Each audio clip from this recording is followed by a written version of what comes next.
everyone, and welcome to the stream tonight.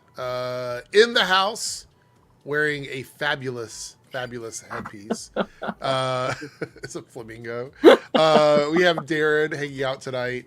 And 3Dub popped in. I sent the link over, and he was here like the Flash, literally, in a second. So that was pretty fast. We might have some guests come in. I did invite someone that's never been on the stream before. We'll see if they make an appearance. Oh, did you hear back from them, Darren? I messaged them and told them that you sent the link. Okay, so all right. we'll see. They may. I don't know about Paigey. You guys, you asked me about Paigey. Like, honestly, Jose, Paigey just kind of shows up when Paigey wants to show up. I mean, he might. You know, he likes to come in, get the stream demonetized, and then leave. That's pretty much his goal. And then Lance will come in if Paigey comes in. So if you see Paigey, you'll probably see Lance, unless he's working or something.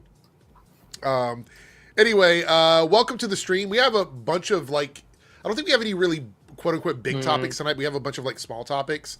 So that's going to be a lot of fun. And then whatever you guys drop in super chats or anything fun in the comment section, depending on where you're watching.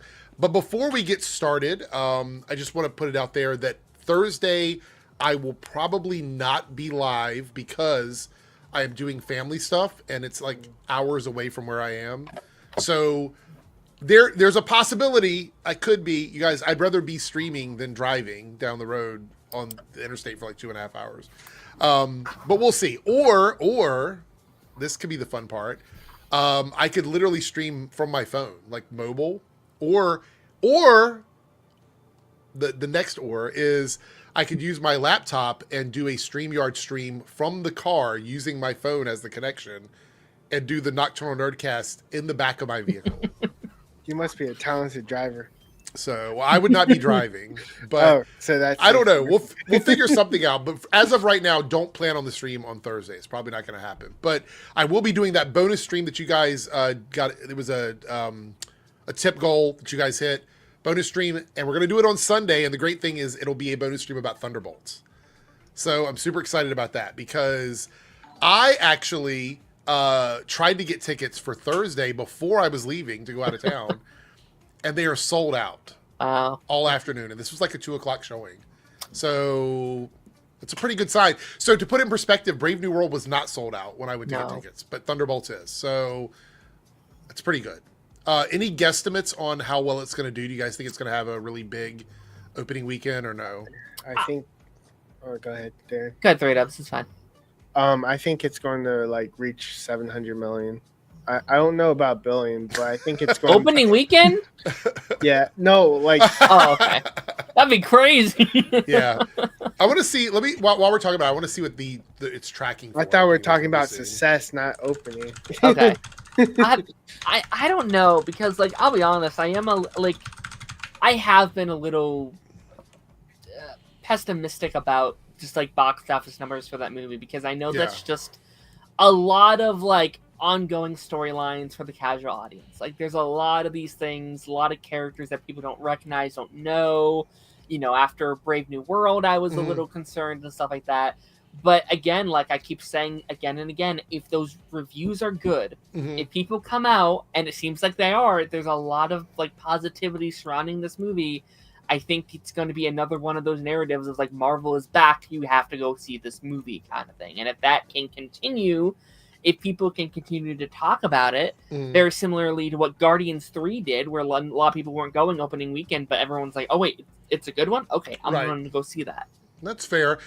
Before we continue this conversation, we do have a special guest that's never been on the Nerdcast who has shown up. I met this person, I believe it was, I don't think it was Council of Creators, I think it was Party Nation, right? Would that have been right? Or is it? I think it was Council. It was a Council. I was on there like one time because I actually had a Wednesday off for once, which I never have off. But we have Joypad Jake in the house. What's up? What's up? Welcome. Glad to have you. Thanks for having me.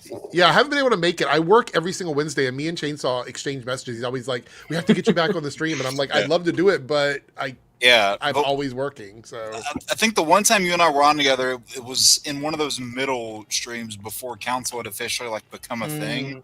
So he just got like a couple of ragtag people together and did a random stream just because. Yeah. But it was a lot of fun. I would love to go back on there, but watching them on playback, it can get very chaotic because it's so many people on there. So it becomes like this weird. Enter hour 1 and you're good. Yeah. Exit before hour 3 and you're fine. Right. We're gonna try and make it happen. But Jake, since you hopped in, are you seeing Thunderbolts this week, or is it like not on your radar, or what is? I got my tickets already for Thursday. Yay! So, awesome. Yeah. I'm there. If you would like to, I'm doing a bonus stream on Sunday afternoon where I'm going to discuss the movie. If you want to hop in, I will send you a link. We'll be talking about the movie on Sunday. What's the time on that? Probably no earlier than 4 Eastern. Okay. So it would be sometime after 4, but before 7. Okay. So that's the pocket of time between 4 and 7 on Sunday. So that would actually fit pretty well because my own stream is Sunday evenings, starting right at 7, so it would fit right in. Lance is exhausted, so he's going to jump in bed, he says. Don't jump too hard, Lance. Can I answer one of your comments really quickly? Yeah. Which one would you targeted toward me? Jose's comment. They asked me a question. Okay. Yeah. Let's see. Here we go. I am 3 episodes into the newest season, and I will say, if they keep it up and they hit that landing, it could be my favorite season of You so far. Yeah, speaking of, we got a super chat from Naruto. We might as well go ahead and do this one while this is the topic here. $5 super chat. Thank you, Naruto, getting it kicked off. Again, 10 super chats. I'll put the poll up about 30 minutes before the end of the stream, and then you guys can vote on something. But it's any tier. So anybody that wants to donate, even if it's $1, you can donate $1. Says, watching You Season 5 over the weekend, I cracked it when I saw an episode was titled Folle Ado. Is it really? I didn't notice that, but that's really funny. Is that actually a thing? I didn't. I to be honest, a lot of times when I'm streaming stuff, I don't notice all the titles because it just goes by so quickly. That's actually pretty funny. Thank you for the super chat, Naruto. I do appreciate it. How does it compare quality-wise to the film with the same name? Oh, probably much better. I don't have much to say about that movie. Look, there's a few defenders of that movie, and a couple of them talk about it in like a way you would talk about high art. To me, I was not entertained. And my issue is, I don't mind an art house type film. I've seen a lot of them that I like, but when I go into a movie, if I come out and I have like no good feelings about it, then it's just not something I'm ever going to go back. Well, it also didn't help that they took 2 niche genres. You know, they took musicals and courtroom dramas and blended the 2 together. Oh yeah, it's never been done before. And I mean, like probably never again. Right. I mean, you had musicals that made a lot of money, but I mean, the highest earning courtroom drama was A Few Good Men, and that's like was around 600,000, nowhere near the billion that the first Joker made. And to be fair, you have to those have to be very smartly written. You can't just kind of do them off the cuff. So Well, that was the thing that pissed me off. Was like I was excited for it to be a musical. Like I thought, like a musical superhero, like comic flick, that's a cool idea. It's not really a musical though. Like it wants to be a musical. It's trying. It doesn't commit to it. Basically, Todd Phillips doesn't know how to make a musical, and that's very clear. I think once Lady Gaga was connected to it, they were like, "We have to put music in this." And that's This is also a movie that he very clearly did not want to make. True. Yeah. True. So it looks here like Thunderbolts is tracking for a 70 million US opening. I think that's a fair number. Look, I have a feeling, I don't know, there's a different, maybe, I don't want to jinx it, but I feel like there's a different energy surrounding this movie than Captain America. Yeah.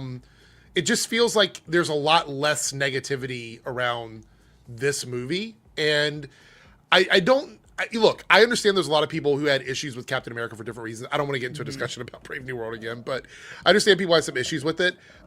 With this one, it does feel like they could attack a lot of things. Like they could say it's a girl boss movie. They could talk about the fact there's a bunch of like C-list characters. Like there's a lot of things they could attack, but people are just kind of like, I think they're very optimistic about this movie. And I know a lot of people are optimistic about Fantastic Four, except for the people complaining about the Silver Surfer, but everything else has been pretty optimistic about this. And unfortunately, like not to go all woke, but like it probably is just because you kind of have Sebastian as your lead of that movie. Like if it was Yelena top billed, I feel like there would be a lot more people being like, "Oh, it's." I think 3Dub mentioned that. Didn't you say you feel like Yelena is like the main character? 3Dub. I think she's too, but I think go ahead, 3Dub. Sorry. I think she has like a leader kind of role that like Bucky, as you can see, she's in the forefront, while Bucky is in the back. If he was the actual leader, he would be in the forefront. Yeah, well, I feel like there's going to be a lot of, I hate to use this term because I don't know if it even applies, but a lot of this alpha male energy with this group, because I think everybody wants to be a leader, right? I mean, you have everyone. Red Guardian wants to be Captain America so Even badly. the leader John wants to be Captain America so badly. It's just like, it's all of this energy that everybody wants to be the main character. And I think that's what's going to make it funny too, honestly. And actually the real leader wants to be the leader. Like the one that doesn't want to be the leader is Bucky, because I mean, like, he's always been, that kind of soldier that's the right hand of whoever. He's the wingman. Like, whether it's Steve, whether it's Sam, whether it's whoever, he's never really been in that leader type of role before. Right. I'm trying to see what the production budget we're was. quoting you on that, Lance. Just saying. All right, so okay, so the thing is, the production budget for this movie looks like it's around 150. I think we looked this up before. I think they said it was like 150, possibly 200, but there's no confirmed numbers. Yeah. But the estimates are low towards the 150 mark, right? Yeah. And then Short Car here posted that like 70 million it would be lower than Brave New World. I think, okay, so a couple things. Regardless of the drama around Brave New World, it was a Captain America movie, meaning that it had that brand recognition. Thunderbolts doesn't have that. Yeah. Right. Like you have to actually look past the title and look at the characters that are in the movie versus just the name Captain America alone attracts more tickets. And I mean, and Harrison Ford is a pretty big draw too. I think that was a really big issue. So Sam has become a pretty recognizable character, if not the pop culture to like MCU fans. But again, to harken back to like what I just said, Captain America had good opening numbers. That was a good opening weekend number.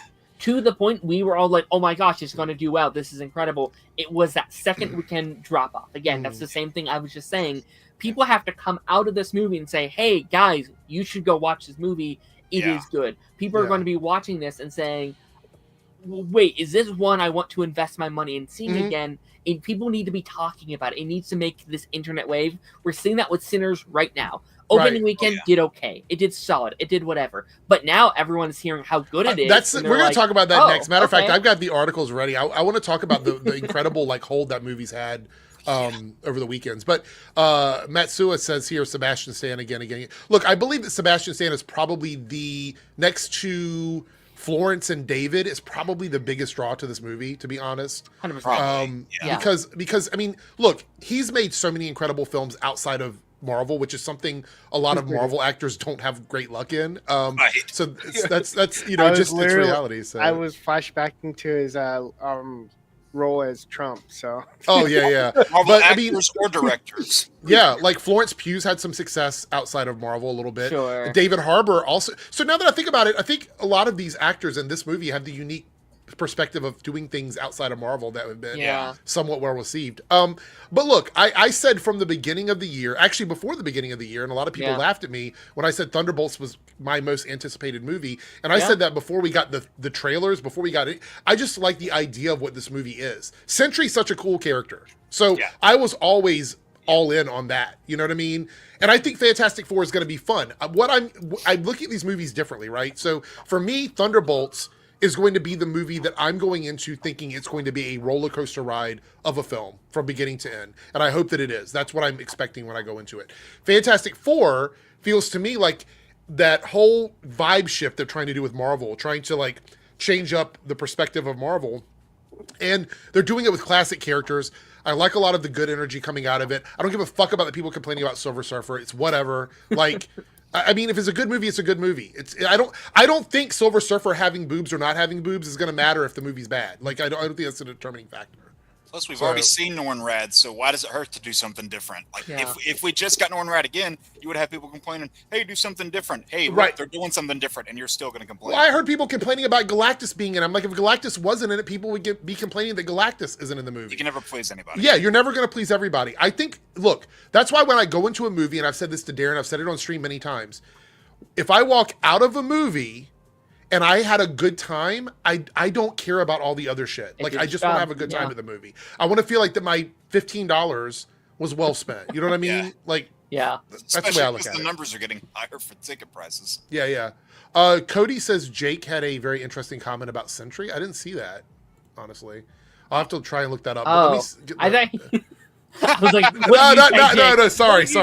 I'm not used to having a Jake on the show. Sorry, the actor of Sentry. All right, hold on. Let me see. There was a... I got the bookmarks here for Sinners. Because I want to talk a little bit about... Why is my mouse acting weird? All right, there we go. I want to talk a little bit about Warner Brothers in general, like the hold they've had. Got it right here. Yeah, here it is. I'll share the stab instead. All right, so this is just a quote. We can actually look at the article if I feel like we need to, but it says, a very busy weekend at the global and international box office with the strongholds for films already in play and an impressive return of the Jedi. Warner Brothers' Legendary's Minecraft movie crossed yet another century mark worldwide, 816 global after 4 weeks. That movie's just doing so well for them. Also from WB, another WB thing, Ryan Coogler's Sinners movie saw an outstanding 14% dip. I don't know if you guys understand how incredibly wild a 14% dip is. I mean, it's like most movies on average see 50 to 60, and if it's not great, you'll see like 70s, 80s. If you have a dip of 70 and 80, it's a wrap. Like your movie's just not going to do good. Yeah. But most movies see like at least a 50+% dip from one weekend to the next. What this tells me is Sinners is getting really good word of mouth because that's what's happening here. So it's a 14% dip from its opening last weekend internationally, spurred on by the great word of mouth. The weekend was worth $13.5 million in 71 markets and increased the offshore Kume to 39.1 to 161 global to date. So 161.6 global to date. Keep in mind, I believe it was Variety was trying to shit on the movie after its opening weekend with that dumb fucking tweet. I believe that's Variety. It is. Look, I've gotten to the point now where I there's a lot of people that I follow online now that just give me information. I don't want like editorial pieces about the opening weekend numbers of every movie. I just want to know what they are. Right. Like, I don't need you to tell me if they're good or bad. I can look that up myself. I do it all the time. So when you see like an editorial hit piece, especially on a movie that has a good, solid opening, a brand new IP, right? Comes out, does really, really well. Yeah. Why would they go after that in a negative way when the box office is in such dire straits as it is? You want good movies. That's what we all want. What does going after it negatively do for them? It makes me wonder if there's another studio that it has something coming out that they want to push because they're getting some kind of like bonus from it or something along those lines. Like, I may have mentioned this last week. This is everything that we're striving for. Every week we come on here and we talk about, these movies, not doing well and, where's the original concept? Where's the original movies? Where's the blah, blah, blah? Right here. And I feel like this is one of the very rare examples of it working. Like, I can't remember the last time we've had an original movie not based on a book, not based on a game, a TV show, a sequel, a reboot that has done this well and has been this talked about. Like, this weekend we have Minecraft, we have Star Wars, and I'm still hearing the most conversation about Sinners. That is impressive. That is really, really cool.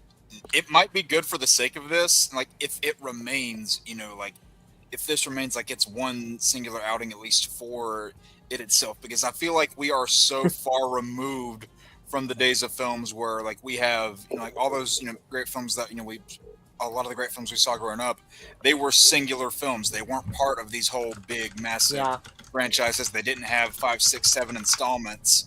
You'll have some films that just work great as singular outings, like Shawshank Redemption, Pulp Fiction, other examples that I can't think of at the moment. And you get my point. Yeah, and Ryan got a really good deal. Like, after a certain amount of time, the movie becomes his. Like, it's his film. Like, the studio is no longer theirs. He gets the whole thing. That's cool.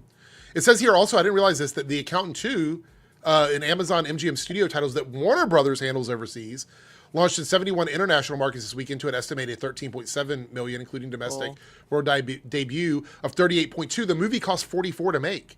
Yeah. So that's good for them. I mean, even if the movie only does like $15 million the next 2 weekends, we're still talking about a good haul in for that film, and that's good for Warner Brothers. And the one thing I hate about this, though, as much as I love to see these movies doing well, is that fucking David Zaslav is going to get credit for this shit. Yeah. I did this. This is my doing. God, I and my so massive frustrating. axe did this. The other thing I want to point out is I've seen on YouTube there's no shortage of hate content. You can find it everywhere on YouTube for everything. For everything, right? One thing I'm noticing is Sinners kind of like wags its tail in the face of a lot of these people that have said that movies that are not pretty much like just white-led male action movies don't do well at the box office. Sinners kind of proves them wrong on that. And yeah, I mean, it is an outlier because obviously not every movie that comes out like that is going to do really well. Right. But this is what happens when you have someone like Ryan who went through all of the independent circuits to get to where he was with Marvel and everything, and then has the opportunity to get a very wide release on something that probably, to be quite honest, and I stand by this, if Ryan Coogler was not connected to Marvel, this probably would have been an A24 movie. It probably would have been something a little more independent. That's a sad reality that would be the case. Like if he did not have his Marvel resume behind him, this definitely would have been A24. Yeah, I mean, I know he had Creed and stuff, but I feel like Marvel and Creed combined is what's given the studio more faith in his properties. I don't think one or the other would have done it. I think it's one put them over. Sure. Yeah. But yeah, go ahead, Darren. You know, like just to like build on your point of like, well, you know, like these black-led movies don't do well. It's like, well, when was the last time that one has been given the chance, or like one was even out, right? Like there are so few black-led blockbusters, right? There's just not that many in this in like the sci-fi genre, unless it is like a superhero movie or a franchise. Like movies like this don't come out very often, right? And I do think if there were more and people like Hollywood was actively still making them, you know, more of, and you know, of course it's getting better and better every year, right? But it's like you can't say like, oh, these movies don't do well when you don't have the statistics to back those points up. Well, also go back into 2017. One of them, Moonlight, was a Best Picture winner. Yeah. So it's not as if they just don't do well. Like they just. I think the studios have a lot of like don't have the faith in the films because of all the negative like cultural stigma around it. Oh, and Spooky Kitty just says people like not like A24 now. No, that's not what I meant. Like A24 doesn't get the same release patterns as like the bigger studios, and even with independent films, unless you've got a distributor, a large distributor, you're probably not going to see that many the IMAX like releases. Like a good example is Sinners is going to lose all of their or most of their IMAX theaters to Thunderbolts this weekend, which is going to hurt them a little bit. But the movie's already done so well, it just doesn't matter. I think it's still going to do pretty good even with Thunderbolts out. But yeah, A24, you're not going to see. It's all like A24 puts out great films, but it's an uphill battle for A24. That's the problem. And as far as like Ryan Coogler goes, I think he's definitely. Oh, look who we have! Look who arrived. Pagey is here now, with his mic muted. Maybe he doesn't know he's on. But yeah, there's nothing wrong with A24. They just don't get the respect that the bigger studios get. Which they're smaller. They're small. They do more art house independent type stuff, and that's great. I think we need that. But a movie like Sinners, if you were to pitch that to any of the larger studios at all, with an all black vampire movie that isn't Blade, which we can't even get that movie made for some reason. Be one Blade. But if they would have pitched that, I don't know if any studio would have taken it seriously. That's the problem. I don't think they would have necessarily.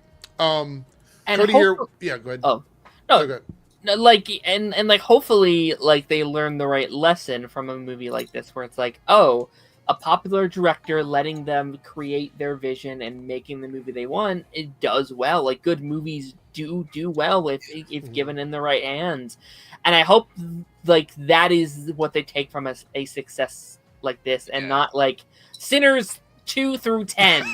Like bring it right now. Every character, Smoke and Stack, both get spinoffs and like prequels, sideways sequels, everything. You know. Hopefully they realize too that like this is one of the good examples where because there was not all that background studio interference, the film was doing well. I mean, there were other things that resulted in it doing well.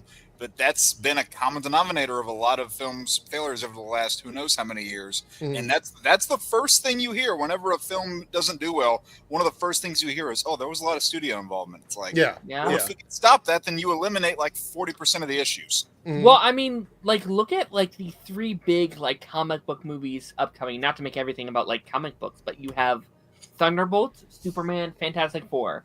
None have had like interference up until this point. Like you know, once they kind of got running and like got going, like they've all done their productions without much of a problem. And I think you feel that hype in the air. Like I think you feel that of this general excitement that you didn't. Can feel I in, like a slight hot take? I think Sinners is going to help all of the other summer movies. Probably. And the reason why is because it's renewed faith in the audience that things coming out might actually be really good. And I know that's a little weird, but we have a lot of big things that start rolling out like this week. And I honestly think faith in cinema had been at a low, and we needed something different and fresh and new to sort of bring that out. Because to be fair, Minecraft isn't going to change a lot of people's minds. They're not going to go all of a sudden, cinema's back, you know what I mean? But like... I actually kind of disagree. What do you think, then? I think like... Unfortunately, I think Minecraft will be people's like movie-going experience for the rest of their lives. Like, I think those kids are going to see Minecraft and have the best time of their life. Not a movie for me, but some people had a blast. That is going to be people's end game, right? Like that is going to be the like, oh, now I want to make movies because I saw. That's a bold statement. That's going to be people's end game. That's a pretty bold statement. I mean, am I wrong though? Like, I'm not saying you're wrong. It's just I never thought about that. I never made any comparison. They're like bringing chickens into the movie theater. Those people aren't going to forget that. Right. No, I mean that doesn't mean it's going to be the best experience, but it's definitely going to be memorable. Yeah. Cody here with the $5 super chat. Because of Sinners, Black Panther 3 is going to be generational with how much control Ryan will have.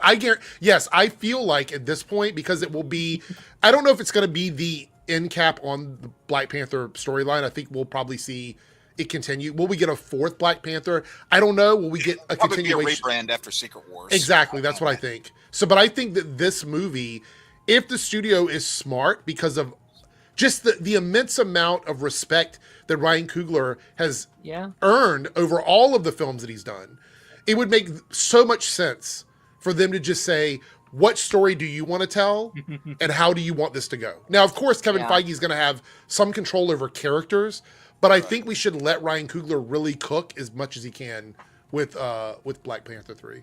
Are you there, Paigey? I just hope it's better than Black Panther. Panther 2. I am. I just dropped my popcorn there. Fuck. I just hope it's better than Black Panther 2.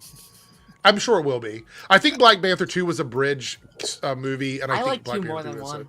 A lot of people say that, and I think there are things in 2 that are stronger. Like, I honestly think that Angela like steals the whole movie, in my opinion. Yeah. I would have liked to, but I think, and maybe this is apparently a hot take because I don't see many people make this point, but Namor really killed that movie for me. Oh, really? I really did not like how Namor was done there. Nothing against the actor, but I mean, take I know. But take comic Namor, for instance. Like he does not want, like he wants no involvement with surface dwellers and will not attack them unless provoked first. Right. Then you have this Namor who is actively going out of his way to cause conflict to Wakanda. I didn't find his obsession with Shuri to be all that compelling, and also it felt like, from an outside external standpoint, it kind of felt like Ironheart was just thrown in the movie. I didn't like. I think Ironheart was a big mistake to shove into that movie. It was just to promote her series, which isn't even out yet. And that's the big problem is they put her in the movie to set up the series, which would have been fine if the series would have came out shortly after the movie ended. But once her series took like 5 years to come out, it's like, go back and you watch that movie. It's like, why is she even in the film at that point? Yeah. Also, I think the Namor versus Wakanda thing was them trying to bring that comic book story into the movie because they knew they couldn't use him elsewhere. And I stand by the fact that I think they did that because of the lack of the story they were going to tell with T'Challa. They had to fill in the gap with something else, and that was what they decided to do. But I mean, I've heard a lot of we've talked up and down about what people love and hate about that movie, but I will always agree about the Ironheart stuff. Did they get the rights back to Namor? No, he's still Universal's. So he just got permission? They can use him in movies, but they can't make a movie with him as the lead character. It's the same as Hulk, yeah.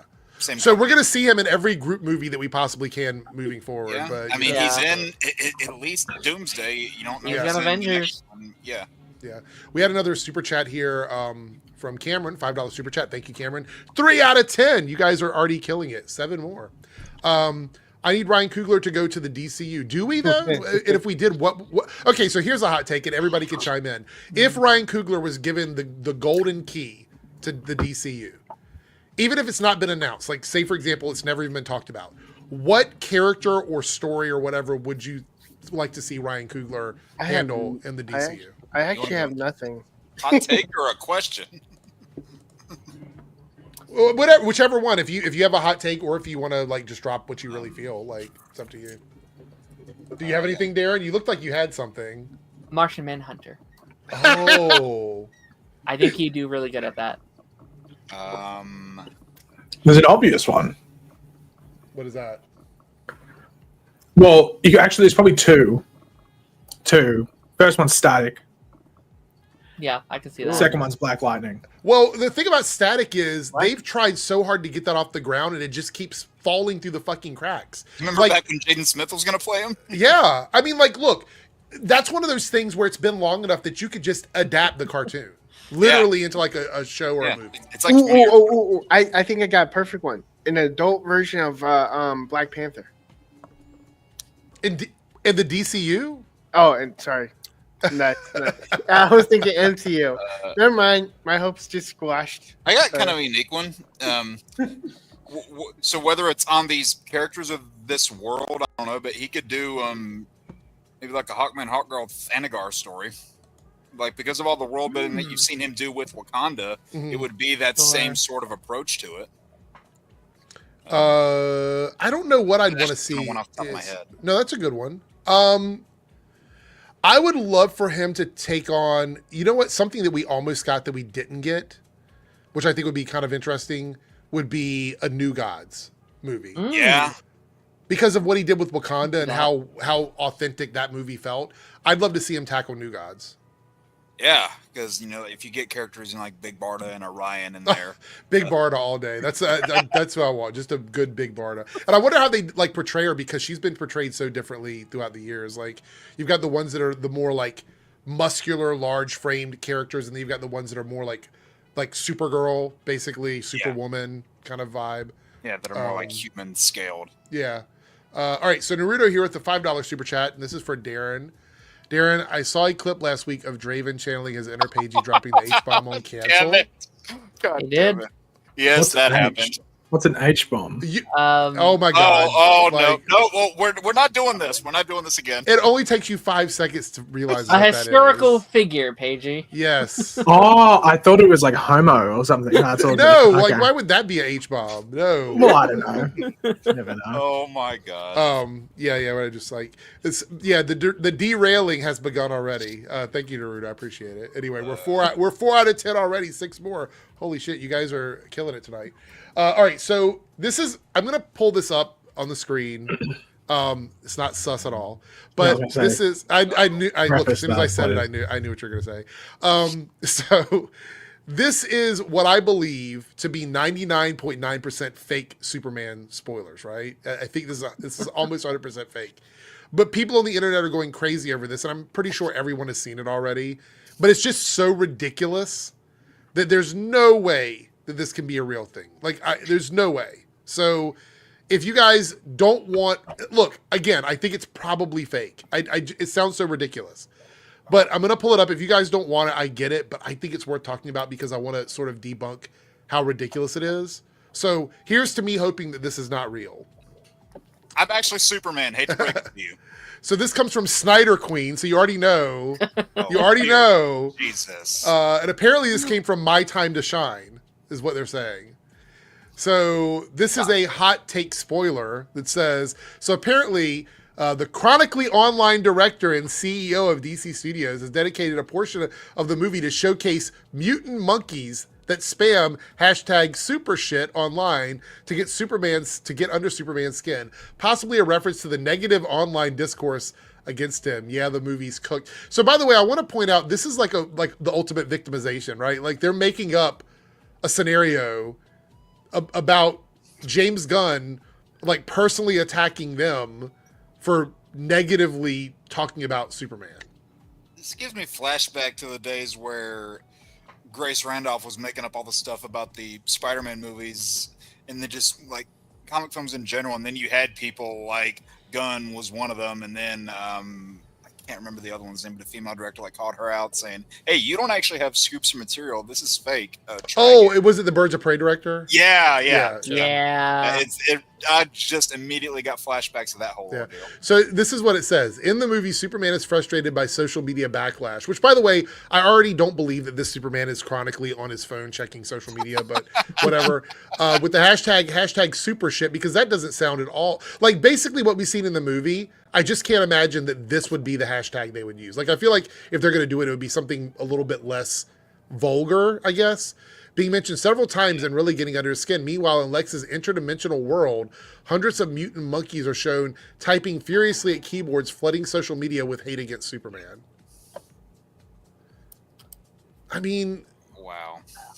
I mean, I could see, like, a portion of this. Like, you know, like, we're living in a world where, like, they don't like Superman, right? He's not the most popular hero at the moment. Like, you know, he's, like, an immigrant. So there's that aspect of it.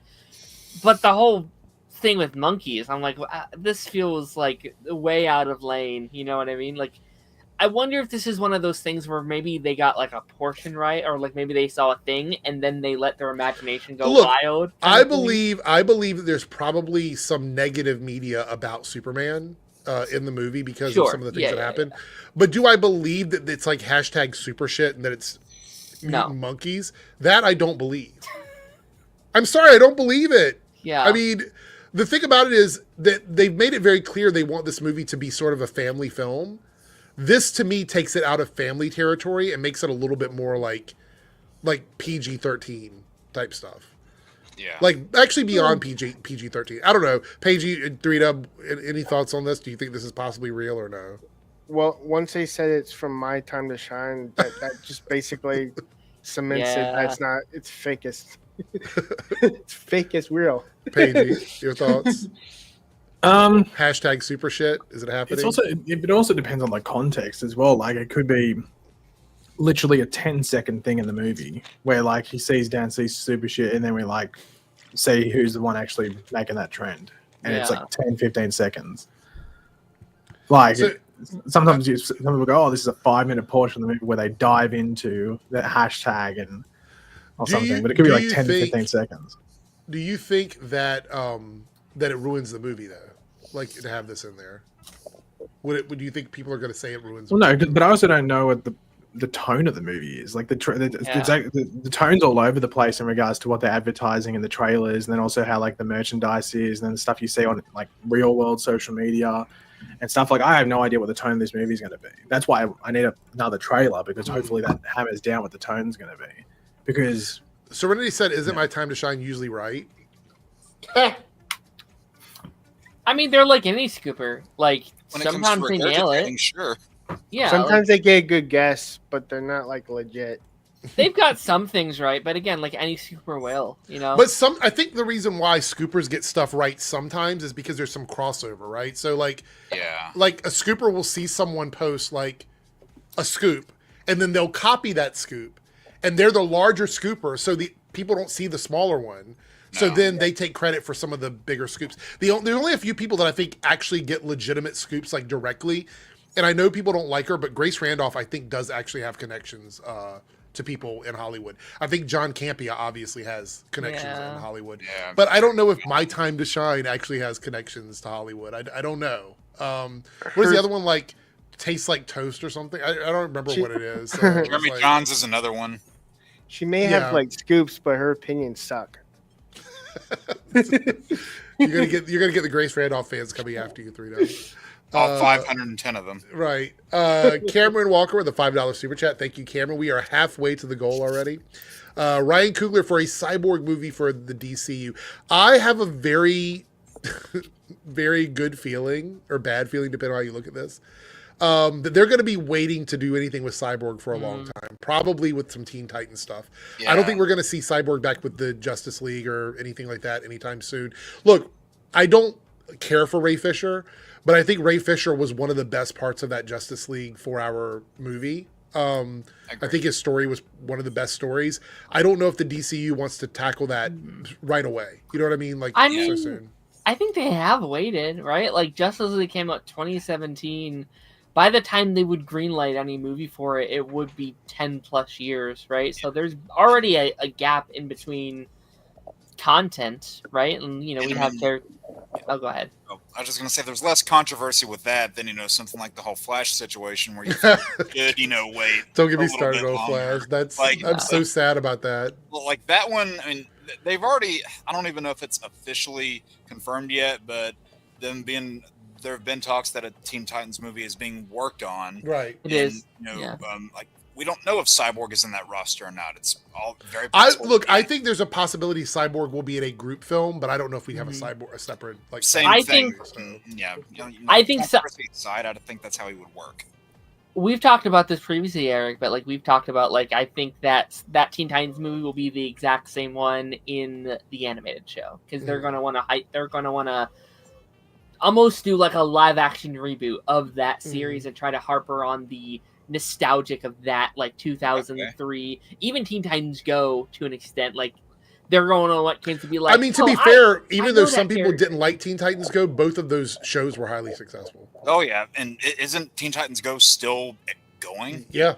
Yeah. Unironically, Teen Titans Go is the most popular DC brand at the moment. Like, it's arguably the most recognizable DC thing of the last 10 years. Just through kids. Yeah, take that, Arrowverse. Yeah, but speaking of Flash, the thing that bums me out the most about the movie isn't that it was a bad film, because I didn't have much hope for Ezra Miller in that role anyway. But it's the fact that that movie didn't show that the Flash isn't a popular character. I think it was a bunch of issues with that movie that just ruined the movie. You know what I mean? Like, that movie wouldn't have been in demand at all if he wasn't a popular character. The show proved that he was a popular character, and that's the only reason why a movie was even in demand, is because the show made him as popular as he was. Now, Paige, we talked about it a little bit. Are you still, like, do we think that Wally West is going to be the main DCU Flash? Is that what we're thinking at this point? It depends, because I think you underservice both characters if you just make Wally the Flash. You don't get to see, like, Wally's, like 90% of Wally's development is when he's Kid Flash. Yeah. So when you just make him the Flash, like, people can't connect to him overly as a character unless you already know him as the character. But didn't you say also you wouldn't want Wally to just be the only Flash? You wanted to have like a Barry Allen mentor situation or something? You would want Barry to, once again, you'd want that lineage. Like, I don't know how he's going to do it. Like, I don't know what Gunn's plan is. I don't even know if he has a plan necessarily when it comes to a character, not just like Jay Garrick, but that entire JSA before. Does that exist on his Earth? Right. Do they exist? Because he's saying that many humans existed for all these years. So was the JSA around, or are they still Earth 2? I think the biggest loss that we got as a group of fandom for these movies is the possibility of the JSA because of the Black Adam movie. Because... Well, I know you loved Black Adam. Should have just been a JSA movie. True. It should have been a JSA movie, and Black Adam should have been a Shazam villain. But I ended up with that whole... I genuinely like Black Adam. I know PG was making a joke at you, but I genuinely like it. No, Eric loves Black Adam. I do not love Black Adam. I've heard differently. I think that there was... Look, first of all, I think Dr. Fate was a perfect casting that they screwed up. Yep. I think Aldous Hodge was probably the best part of that movie for me. I agree. I thought your favorite part of the movie was that kid, Eric. The one that kept running around. I hated the kid. Like, I hate the storyline. It's like, I don't remember his name, but the kid just running around doing stuff. I just know him that he's the son of the actor that played Sting on The Flash. That's all I remember him as. He was just a far less charming version of Freddie Freeman. Yeah, actually, yeah. He was basically trying to do the same thing. Like, to be honest, like, I wanted to see, once we saw that movie, regardless of how I felt about Black Adam, I was like, okay, now do a JSA movie. Like, that's what I wanted to see after that. Like, a full-on team-up JSA movie with those characters. I think that's a plan. Yeah. Yeah. So annoying. All right, let's see. Where are we at? We go to Super Chats. We're good. 5 more, everybody, to hit the goal in the Reloaded channel. All right, so let's do this here. All right, so Kevin Feige says Avengers Doomsday officially begins principal photography tomorrow, and this was a couple days ago, so which means they're starting up now. And Resident Justice, somebody who always seems to have a lot of interesting takes on Twitter, says, this movie comes out in exactly a year, and we're only just now starting to film it. Yeah, the VFX are unbelievably cooked.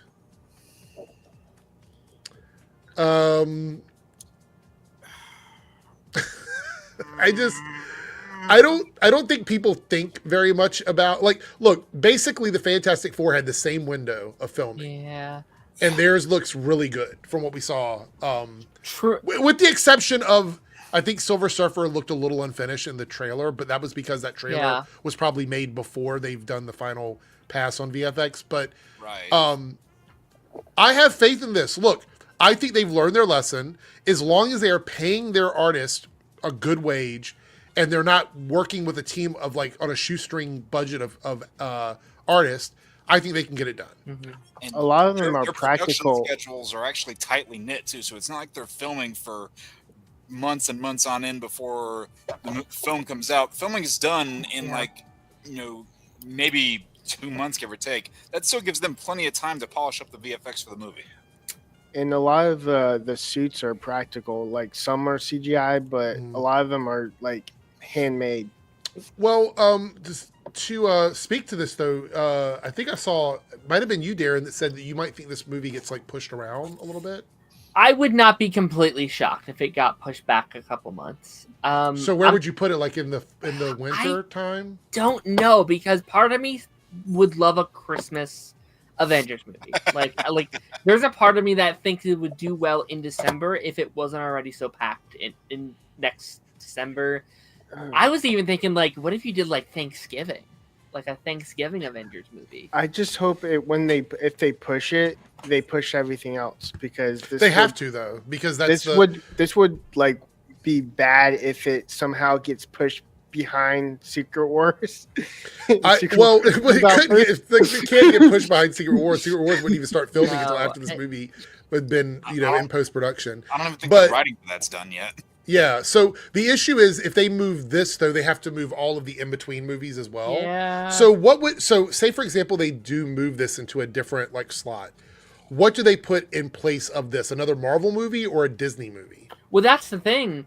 This would also push back Spider-Man, right? Right. Yeah. Spider-Man is July, unless they retool Spider-Man to be like, okay, so now that's May, and I don't... I mean, essentially, they could put this out in July and push Spider-Man into the fall. They could do that. They could do that. I mean, there's also, like, in that whole slate where you see all the MCU projects announced, isn't there still, like, a movie or two within this time frame that hasn't been announced what it is yet? True. Yeah. There's some things that they have not officially, like, announced so that are going to take place between these two movies.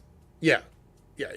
Now my worry with that is that I don't want it to, like, okay, so this movie gets pushed back. Now we have to completely rework the story of this other movie and then put it in its original placement. I worry that would happen, and hopefully it doesn't. We've been here before with a lot of this production stuff of, like, well, this can't come out until this comes out, until this comes out, until this comes out, and production things happen, and, like, we still got Ironheart, man. Like, like, we're still dealing with the consequences of, like, the writer strikes and the COVIDs and the actors and stuff like that. And didn't you want, like, something as minor as, like, Spider-Man and Doctor Strange? It was originally going to be Multiverse of Madness first, and then No Way Home, and then that got switched around. Well, this is also a good point from Cody, a $5 super chat. Thank you, Cody. Mando would be sitting good. Then Mandalorian and Grogu would not have any competition if this movie got shifted. I don't think they both stay. Like, I think that would be a ridiculous. Think about the year Marvel, or think about the year Disney would have if they spaced this out from Avengers Doomsday and then spaced out Spider-Man. It would be a massive year for them. This is such a big thing. I don't know if I talk about it on here or like elsewhere. Disney, like, one of Disney's biggest competitors is themselves. They keep tripping themselves up. We are seeing this literally next month. Where we have Thunderbolts. Not a lot coming out in May, like, big, huge, gigantic stuff until the end. The biggest thing in Thunderbolts way through May is Lilo and Stitch. And it's like, if you could, like, you have too many IPs that now you're competing against each other, and your movies aren't doing as well as they should because of your own property. Yeah, no, that makes sense. Yeah. What about you, Paige? Do you see this movie getting pushed back, or do you think there's enough time for them to get everything done? Like, what are your thoughts? No, I think it'll be fine. One big reason, main reason is because Fantastic Four started filming literally a year. That's what I was saying. It comes Yeah. out. Started filming like whenever it comes out this year. It started like literally exact same date 1 year before. Did and you that's guys? going to be VFX heavy as well. Same deal. Yeah, that's true. Deadpool and Wolverine is another one, and they had a lot of characters in that too. So Yeah. What's funny is Darren was wanting Fantastic Four and Superman to be spread apart. But I agree with that. That's what I wanted too. I thought that was a good idea too. And that's not happening.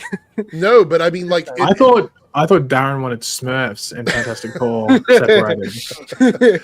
Yeah, because that's bad. Smurfs is definitely look. It's going to be very funny if we come back the weekend after Smurfs comes out, and it's like it was the second biggest movie in the box office. So. No, yeah. Okay, hold on. Okay, well, don't try and rush through that. Eric, okay. July is going to be full of people dressed in blue and white. Yeah, that's true. Okay, Eric, Monday following Smurfs release, we get an announcement that it's made.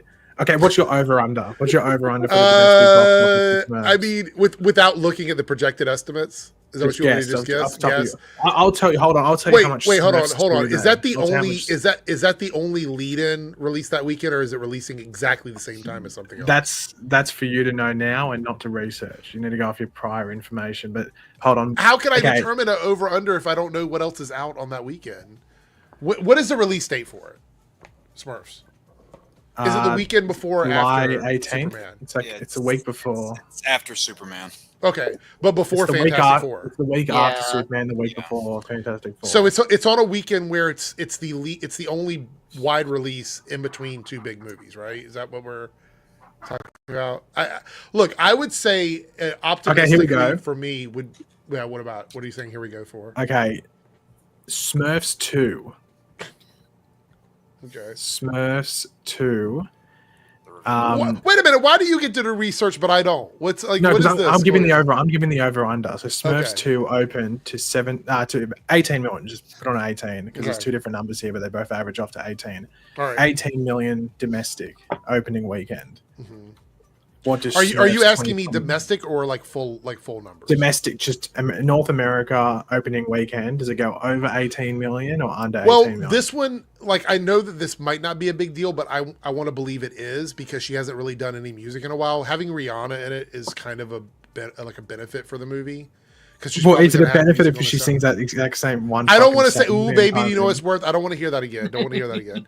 But I will say she hasn't released music in a while, and I think a lot of people are going to go to just hear the original music from the movie because she's probably going to be in some of the songs. Wait, is she making a song for it?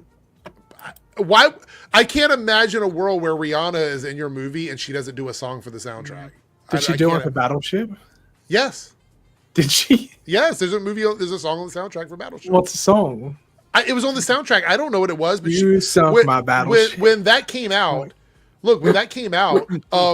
she was still releasing music. Rihanna has only released the most recent song she did was for Wakanda Forever, I believe. Yes. So Yeah, but she hasn't put wasn't out in music- Wakanda Forever. No, but what I'm saying is that song was a massive success for her because she hasn't released an album in like a decade. Yeah, I think her last slacking. album was like 2015, 2016, right? I was also in like within the last year or two, she had another kid. So Yeah. Alexa, when was Rihanna's last album release? I'm too lazy to type it. Let's see if they pull up anything. Also, Oh, I she didn't hear think- me. I don't think Hold on. When was Rihanna's last album released? Studio album, Unapologetic, 2012. 2016. 2012. Oh yeah, 2012 was the one, and then 2016 was the huh? So her last album was before Smurfs 2. Yes. So my point being is I think she's going to actually be a benefit to that movie. So I'm going to say it'll do slightly better than Smurfs 2 because Rihanna is connected to it. I'm trying to look it up and I can't find it. Is Smurfs that 2 why- wasn't the last Smurfs movie. We had was Lost Is that why Village. Is that why Kung Fu Panda 4 didn't do good? Because Aquafina was connected to it? It did do well though. Oddly enough, she's one of those people that like some folks just do not like her. Like she gets under people's skin. I don't know. I don't know what it is. I didn't mind her in other things, but there's sometimes where people are like, I'm not going to see it because she's in it, and I'm like, all right, yeah, fair it's enough. that same sort of thing. It's like you have people on into the spectrum. It's like, okay, I will see this because this person's in it, or I won't see this because this person's in it. Yeah, no, I agree. I agree. And So, like star recognition does not have the same effect it used to. so just for reference, the last Smurf movie, Lost Village, made 197 million And that was like total, like including global. Is that all- worldwide. okay. Yeah, How many Smurf movies are there? Yeah, what the fuck is Lost Village? it was the 2017 animated movie. Who the fuck was in that one? I don't even remember that. A large. It actually. Hold on. Let me read you this cast. Who went Actually, to see because that movie? I did not see this movie. It just came out at a weird point. But We know Eric watched it because he's a big Smurfs fan. I'm so- not. I'm not a big Smurfs fan. I like this Snorks. cast had a weirdly weird Demi Lovato, Rainn Wilson. Yeah, Demi Lovato did a cover of "I Think I Will Survive" for that, right? Of course you would know. No, I think she Megan did. Trainor, D. Bradley Baker, Danny. D. Bradley If Baker? I was you, I'd wanna be me too. But no, I think Demi Lovato did a cover of "I Will Survive" in that one. Stop saying I think you know. I don't know for sure. I think she did. Hold on, let me double check. Darren had me confused at D. Bradley Baker. He voiced everyone. Jake No, "I Will Johnson, Survive" was Angry Birds. My bad. It was Angry Birds, but it was Demi Lovato. Gordon Is that another movie you went Ramsay, and saw? Jeff Dunham. We have a super chat here from Cameron. This is about the DCU $5 super chat. Thank you, Cameron. So we're 7 out of 10. Sorry, Cameron. This is Smurfs only chat. for Smurfs now. only. Yeah, sorry, you're out of luck. Let's see how this ties into Smurfs. So his super chat is, I think Wally West would work well on the Smurfs because people love the Smurfs in Justice League and Justice League Unlimited. Just Yeah, kidding. because the Smurfs worked perfectly. Smurf without Barry League Allen. and Justice Smurf. Smurfly, yeah, Smurfalicious. The Smurfs worked perfectly without Barry Allen. So That's true. This is, I think Wally West would work as the Flash because people love Wally in Justice League and Justice League Unlimited. I don't think there's an issue with Wally being the current Flash. Like he is the Flash currently. You also got to remember in that show they just give him Barry Allen's origin. Yes, yeah. yeah, But I think if Barry's we're gonna not have- even there. Because the issue with the DCU that we don't understand right now is chronologically where everybody is. We have a little bit of information. We know that Hal Jordan's older. We know that Batman is going to be a little bit older. We know that Superman is a little bit younger than all of those characters. We know that Guy Gardner is older. So there's a weird like age thing. So is Barry Allen going to be like Hal Jordan's age, like a guy in his 40s or think you know, so. whatever? Yeah. And if he is, then that would make sense for Wally to be in his 20s. But then what about Teen Titans? Is like a 20-year-old Wally West going to be on Teen Or Titans? just I have wonder Bart if Allen as the Titan. Bart Allen Just was have going Bart. to be in Titans. Maybe. But then again, that's a whole. I mean, you could intermix those Titan lineups if you wanted to, because I mean, when Bart was on the Titan, that's when you had what was it, Damian Wayne, yep. Or was it Damian or was it Tim who was the Robin on the Titans? I think Tim was the Damian- older Damian. one, and Damian was the younger Yeah. one on there. And then what was it? You Because had when does Tim change to his alter ego, going from Robin to Red Robin, right? yeah, that's after Dick becomes Batman and then fires Tim. Okay. And then Damian becomes the Robin and Right. Gotcha. And then in that later Titans lineup, I think it's Cassandra Sandsmark as the Wonder Girl. Why Mm. did Dick fire Tim? So it was basically a whole thing of whenever Dick took on the Batman mantle and Tim was still Robin, he basically goes, well, you're, I'm not saying this makes sense, but it was Dick basically saying, well, you're, my equal. I can't really have you out there with me. There's nothing really that I can teach you. And Tim goes, what the fuck, man? So he leaves and gets a new identity and, does his own thing with Stephanie Brown, spoiler. And then that's when Damian becomes Robin. All right, so does Palpatine fuck? That's the question we need to talk about now. So this quote was interesting. So the actor for Palpatine, the idiot, says, he was never told if Palpatine fucks, so he had to work it out in his head. Does this evil monster ever have sex? And we don't really know the answer to that question. This is from a Variety interview. He probably put the midi-chlorians in some woman. I thought this was such a weird... See, here's the thing, straight up. It's really unprogressive of you in 2025 to assume he is straight. Yeah, he That's could have had true. the hots from Mace Windu. You don't know. That's true. That's why the Or lightsaber like was purple. one of those like weird Jar Jar Binks things. Oh no, we're not gonna. They're not following down that road. There. Fucking. I'm casual Star Wars, so I forget half the stuff happens in this movie. Isn't Rey like His a daughter? yeah. Isn't that Well, like? I isn't that the whole actually thing? think that's where the question came from. I was reading through it. It's a lot here in the article. I think it's granddaughter, isn't It's it? granddaughter. But yeah, but like still the issue is like how does that work? Because it's kind of confusing because this character isn't like, I mean, would he meet a woman that finds all these wrinkles and like I skin and- remember- I think- What if it happened during before Revenge of the Sith? it couldn't. Would that though, make right? sense? I Like don't if think it could. Because No, because there's a 20-year his son gap has to between grow 3 up and 30 4 and- years, though. There's a Or 20-year you gap know, between 3 and 4, so like that would make Rey a lot older. Yeah, there's also this part here, the backlash to Rise of Skywalker, which, by the way, there's a ton of. There's a ton of backlash to Rise You don't of have to Skywalker. look far for that. Yeah. I thought there might be a bit of a fuss about bringing him back, but as I said, mine and Palpatine's logic was entirely reasonable. This man who was horribly maimed thought one day it might happen to him, and we've got to have a plan B. I love the whole idea that he should come back and be even more powerful than he was before, though this time he had to be utterly destroyed, so I think he's dead. I mean, I would say most likely. Prequel. I was gonna say, I mean, the possibility of seeing him again is still there because Star Wars doesn't always follow like a linear timeline. Yeah. There's also cloning that got introduced in The Mandalorian. and Yeah. also there's probably like backstory that he has like a apprentice when he came back. So, you went and saw Star Wars recently in theaters, Dan, or are you going to see it this weekend? I'm going tomorrow. Yeah. Tomorrow. I was looking. It looks like it's made a little bit of cash already. It's doing well. Yeah. Yeah, It's the I think it's the second most successful re-release of all time, yeah. if I'm not mistaken. Next to Smurfs too. no, it was something big that I'm forgetting. Smurfs What was one. Dark Knight? What, Dark Knight? Is it? No, I don't. That's not Back it. to the Future. It'd be something like Jurassic Park, wouldn't it, or something like that, or It was something obvious where I read Maybe that. one I of was the like, Spider- oh, I was gonna say, maybe or Avatar. is it? Is it Avatar? Didn't that make a bunch of money if it's re-released? Yes, it did. Yeah, it did. It did. Hold on. It did. Okay, now Trying to Darren's got find- me confused. I gotta look this up. Was it Titanic? No.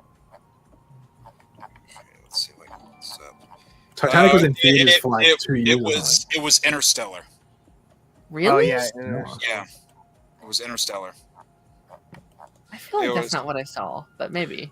Speaking of Back to the Future, I saw this today. Did you guys see this little bit of news? This isn't really a topic, but I just thought I'd bring it up. Back to the Future screenwriter Bob Gale says there'll never be any more follow-ups. I mean, it's like, they do every people say, oh, Bob, when is there going to be another Back to the Future 4? Never.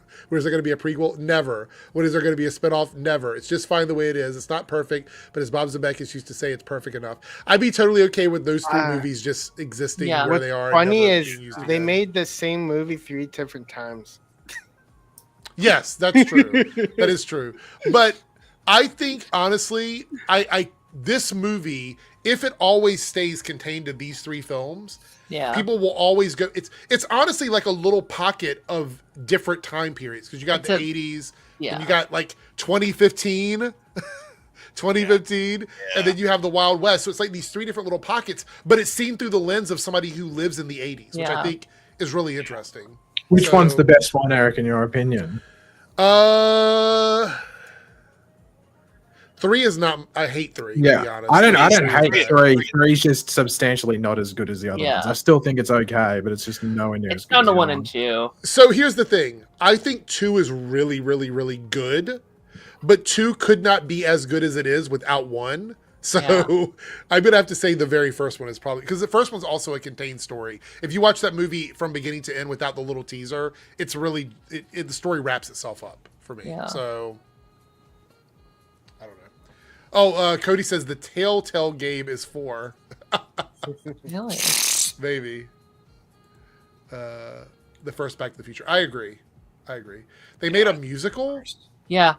I didn't know I that. hear it's really good, actually. Yeah. Like the Star Wars special.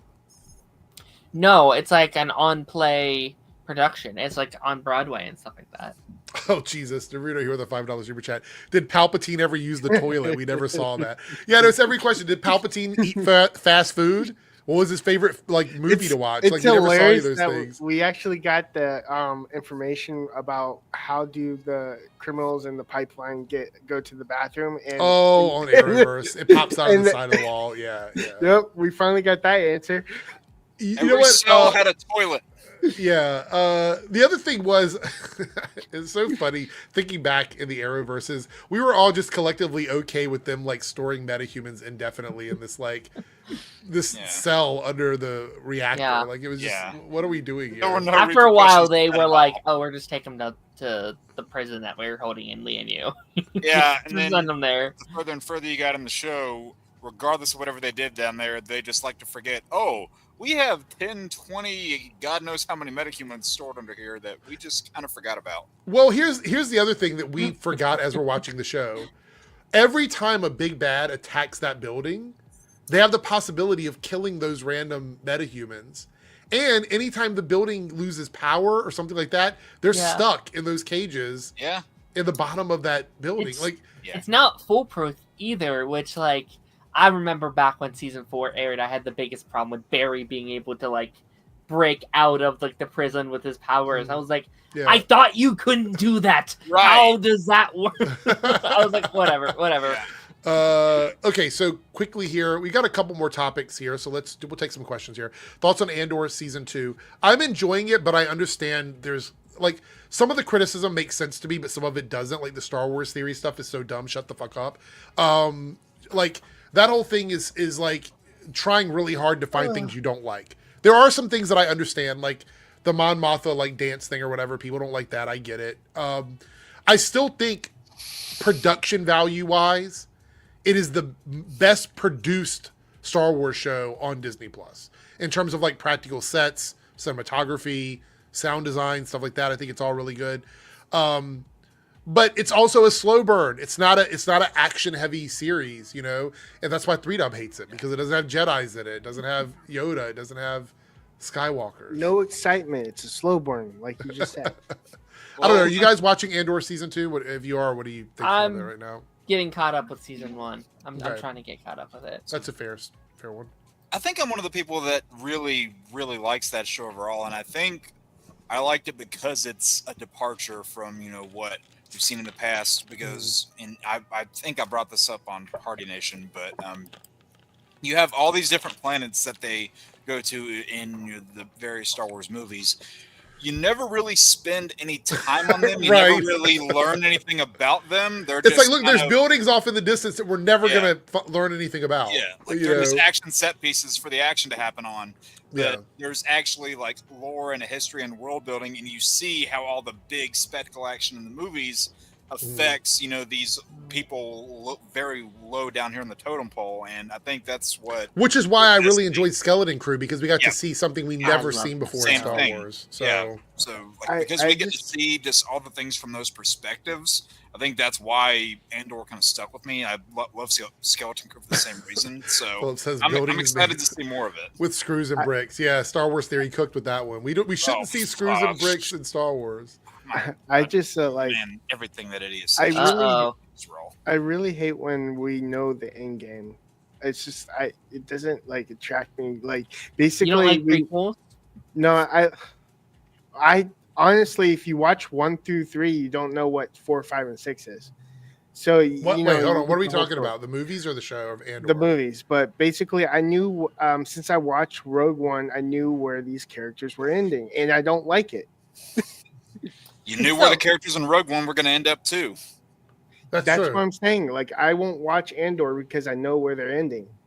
So you're just not a fan of prequels, which is okay. No. I'm not criticizing that. Wait. No, you're not a fan of prequels. I'm not a fan. Darren's wrong. I'm not a fan of prequels. Okay. That's fair. Fine. I mean, some people don't like prequels. Look. One of the reasons that I had a hard time with a show that I still enjoy, but it was tough, was Agent Carter. Because Agent Carter, we know what happens to all of those characters. Now, so that was tough for me. I will say if the prequel has no attachment to the actual, we never seen them in the actual movies, then I don't have a problem with that prequel. Agent For Carter, instance, For instance, like Skeleton Crew had like basically that was the first time we saw them. I don't have a problem with that prequel to the story where it's put. Reed says in the Back to the Future prequel itself inside of its own movie. Yes, like those three movies are like sequels and prequels at the same time. What are you gonna say, Darren? I was just gonna say like I loved Agent Carter. Like I wouldn't more because like I think Agent Carter should have been that comic show going like 10 seasons because they could have the potential was there for it. Everything was like I wanted to see the like foundation of Shield. Like I think that was the stuff that we never got to that. I think that's where they were leading into, and we never got to it. Well, like like they were really, really far. Like they were still like 10 years out where we were. So like they either would have had to wait, like build it up over years and years and years, or a huge time jump at some point throughout the show. And with Peggy Carter, it's a little different since she died of old age, so I don't really have a problem with that. But a person that dies in their 30s, where they basically don't live their life to the fullest extent. I'm like the opposite end of that. I think that's one of the big reasons why the show Krypton, for example, was a really hard sell for me. Because like knew what was going to happen at the end of the day anyway. So it's like, is there fair really enough a point in watching any of this? So Paige, are you watching Andor at all? No. I was gonna say probably not. Are you watching Last of Us season 2? Yes. Okay. Why? Yes. I thought he was going to say like and no door. we only have like one more planned topic I think right now. Let me double check here. Yeah, we have one more planned topic. So I want to talk without spoilers about Last of Us season 2 right now because the last week's episode was massive. Like obviously the internet exploded last week. This week was a big slowdown. It was a very much not an action episode. So we're watching it, and about halfway through, I'm sitting here, and I'm like laying back in the chair. We were eating pizza, and I was scrolling my phone, and I'm like, I'm a little bit bored. I'm a little bit bored with the episode, only because we got like there's a point in the episode where they have to leave and go somewhere, and I feel like they skipped through that very quickly. Like there was no story because there's no way they traveled that distance that didn't take them weeks on a horse. I'm more interested in where your pizza came from than the last episode. Domino's pizza. Nice, so, good pick. Yeah. Handmade pan pizza. The best pizza they have. 3Dub knows. But yeah, so we were watching it. I thought it was a well done episode. I think the drama around them trying to determine what they were going to do after the attack was interesting.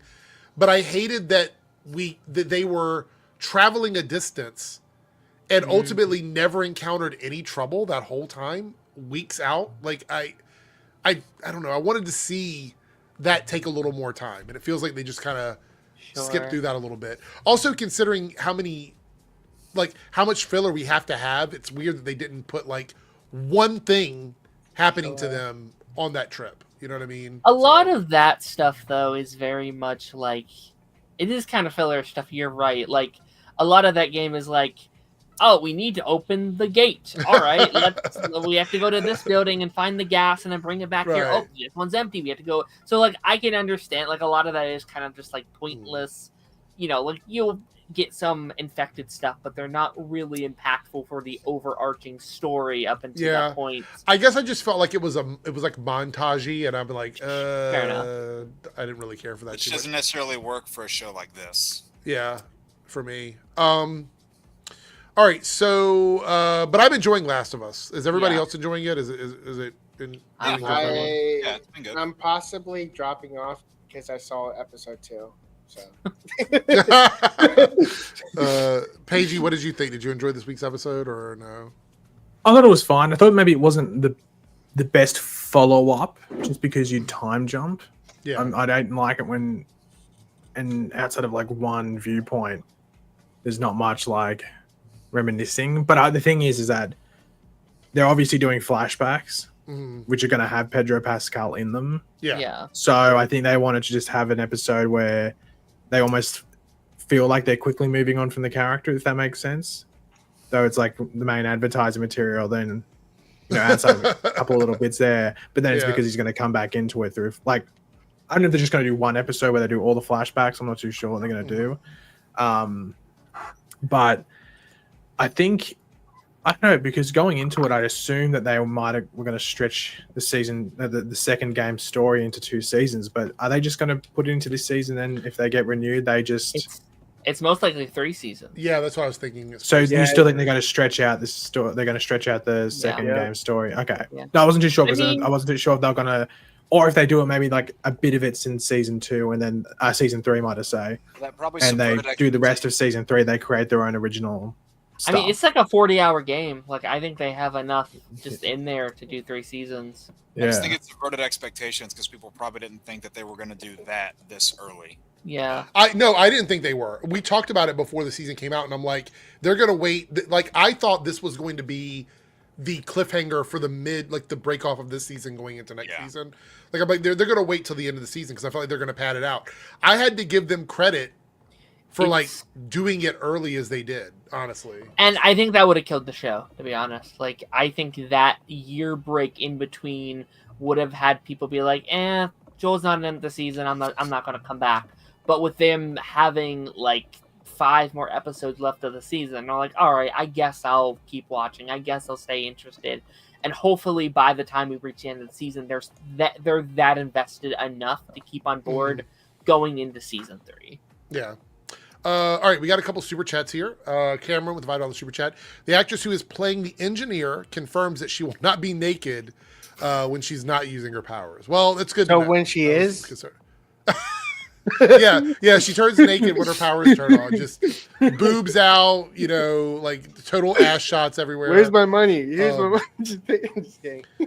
I'm a little concerned because we have not heard anything else about a certain movie that the engineer was going to be in. Do you have the authority to talk about that movie? I'm worried because they said it was going to be an animated thing, which I'm fine with. Look, I would much rather a live action authority movie, but if it means, like, if we have to do an animated film, we have to do an animated film, and I'm totally fine with that. But there's been no discussion of it. No. At all. Like everything else that we've saw from that initial slate has at least gotten some progression. Some things have been announced since then that have gotten a little bit of progression. And like they even said a few months ago, like that this, I think Gunn himself said that this was going to be pushed to the back burner for the time being. If it's even still happening currently, we don't know. To be fair though, I think we talked about how this movie doesn't really fit with all the other stuff that was announced. Like it just didn't make a lot of sense. However, it makes me wonder with Maxwell Lord having his own like Justice League thing happening with his own heroes. If this was going to be like opposite that, and if the authority was going to be somehow funded by Lex Luthor, because if the engineer is helping Lex and we have Ultraman, it makes me wonder if the authority was going to be just a version of the authority that wasn't like the comics. Yeah, it would have probably been very, very different from the comics. Because remember we talked about Apollo and Midnighter and how they were going to cover some of the like the actual like adult oriented elements of that film. Yeah. I have a feeling that they were not going to. I think the authority might have been in the authority in name mostly, and that only a few characters from the comics are actually in the authority. Maybe this Ultraman Superman clone character was going to be part of that. Maybe. We don't know. You would probably also not see a character like Swift due to her being very similar to Hawkgirl. Yes. So that's just one example, but there's many. It's like Hawkgirl meets the Flash. Pretty much, so why are they named the Authority? Because that seems the Authority is a second iteration of another team that was not part of DC at the time because they got absorbed into DC. Feels like they're trying to make a war with the government. Well, the Authority was full of characters who had become disillusioned with being heroes and thought they needed to take matters into their own hands. That makes sense now. Yeah. Those were the characters from, what was it? Was it Wildstorm or Yeah. Charlton? Okay. No, it was it was Wildstorm was the name of the team prior to the Authority. Okay. Yeah. I couldn't remember which one. I always get the two mixed up. Yeah, and the thing is, doing the Authority without Wildstorm first was always confusing to me because there's a lot of backstory to why the Authority came together, and a lot of it had to do with what happened with Wildstorm. So, Are we talking about the comic book line or an actual character? no, it's the story from the comics. Oh, okay. The Authority comic book is one of those comics where a lot of like fans of comics will tell you it kind of shifted the way the 90s comics moved into the 2000s, because in the 90s you had a lot of like the edgy, super like extreme stuff, right? Authority came along with Brian Hitch and it sort of changed the game a little bit. And the reason why is it went from being like this edgy, like 90s extreme vibe to a more cinematic feel. Like if you read The Authority, everything looks almost like a shot from a movie, the way it's drawn in the comic book. And so that's why I think it works really well as a movie. But I didn't see how it would work in the DCU based on what we saw coming out.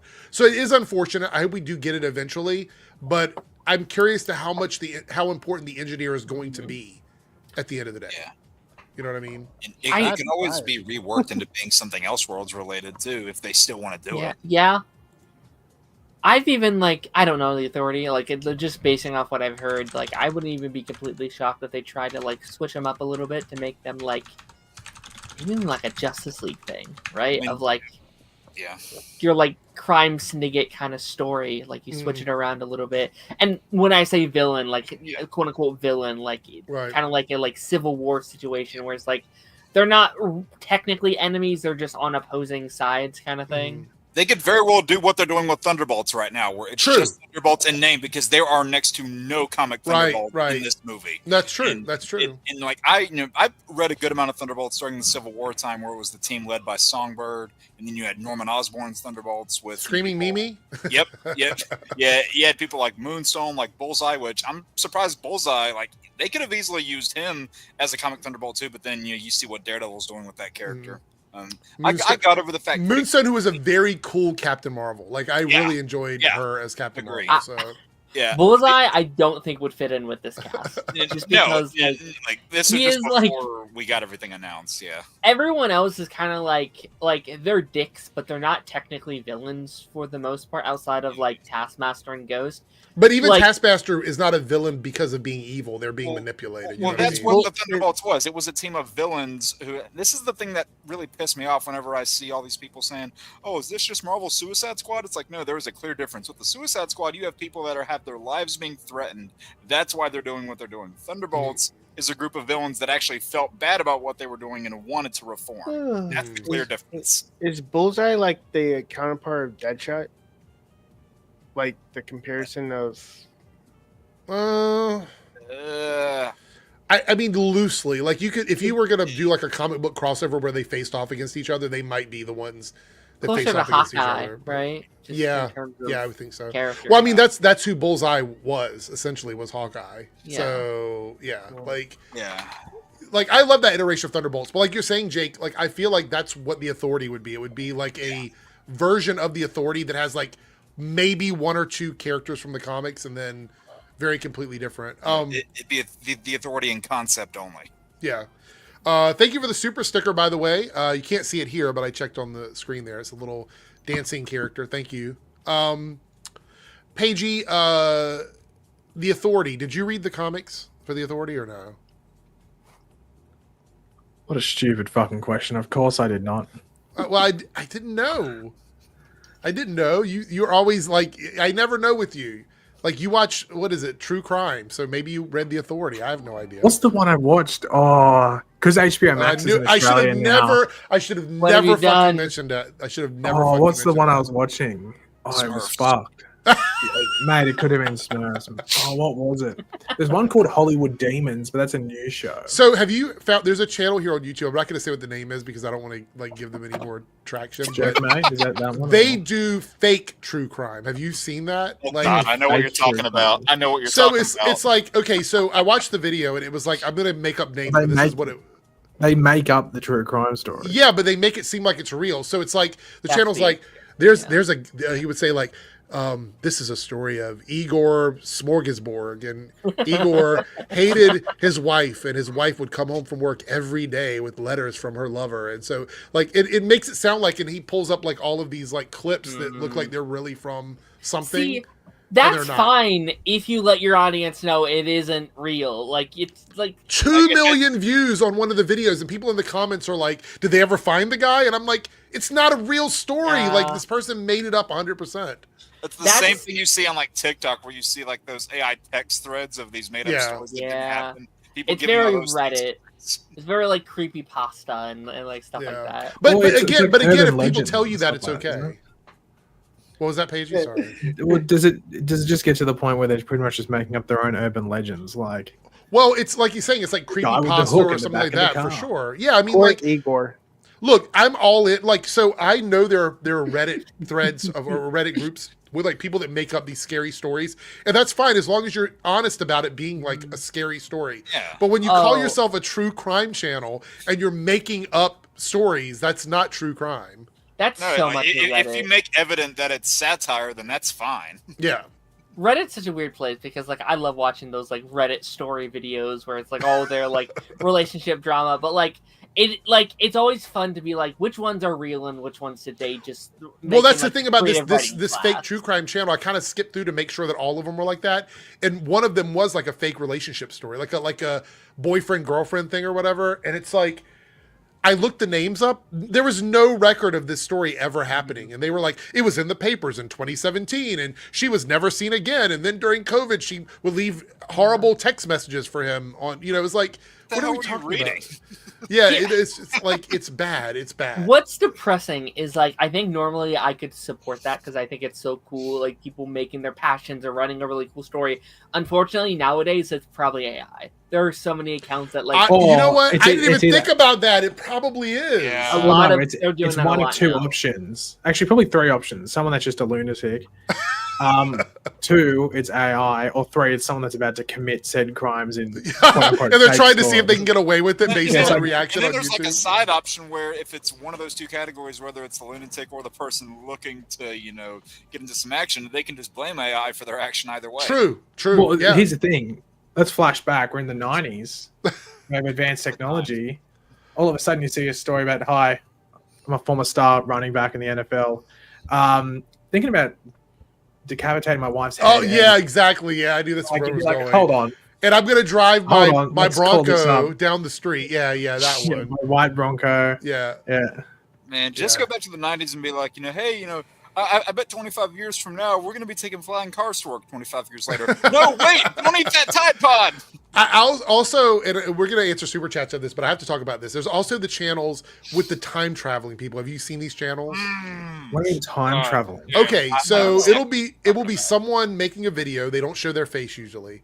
And they're like, hello, my name is Darren McClemens, and I'm from the year 2050. And this is what happens in your time period or whatever. And they start to say all of these things and like, but I can't get back to my time because the fuel that I need for my vehicle is not available in 2025. So I'm stuck here. I need money to get exactly. No, that's 100% what it is.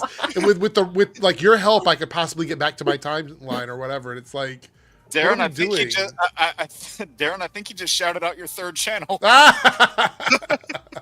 I have my new side hustle. Yeah. Thank you. The other one is, and this one's okay. By the way, that side hustle seems clearly taken from or inspired from Back to the Future. Oh, look at it's full circle. One of the other things that people do, but you have to do it with chapters now. This is a little is this where they cut up the fucking TV shows? No. This is completely different. So there's two types of channels you can do on YouTube that you can monetize and make a lot of money off of, but you have to be really smart about it because of the way YouTube does this. And anybody can do this. This is me spoiling this for anybody. We're talking about the sleep channels where it's like rain or thunderstorms or whatever. If you download, I can't believe I'm telling you, but if you download a bunch of different clips of this and then just put it together with some generic picture playing, and you do a chapter of it every 3 minutes because YouTube will not monetize something with this repetitive without chapters unless you have millions of subscribers or whatever, you can monetize those videos and people watch them every night. So you'll always get people listening to them. The other one Yeah.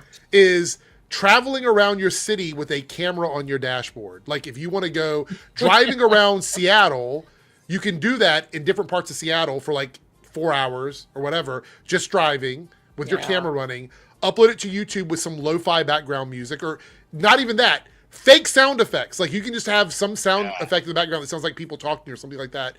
And it gets millions and millions and millions of views. But you have to be smart about it because you still have to put chapters in it, because YouTube will look at it and go, it's a 4-hour video with no chapters. We can't, we're not going to run ads on this. So you have to put chapters in it. Anyway. Yeah. But yeah, it's one of those things. Anyway, let's look at this here. We got a super chat from Cody, $5 super chat.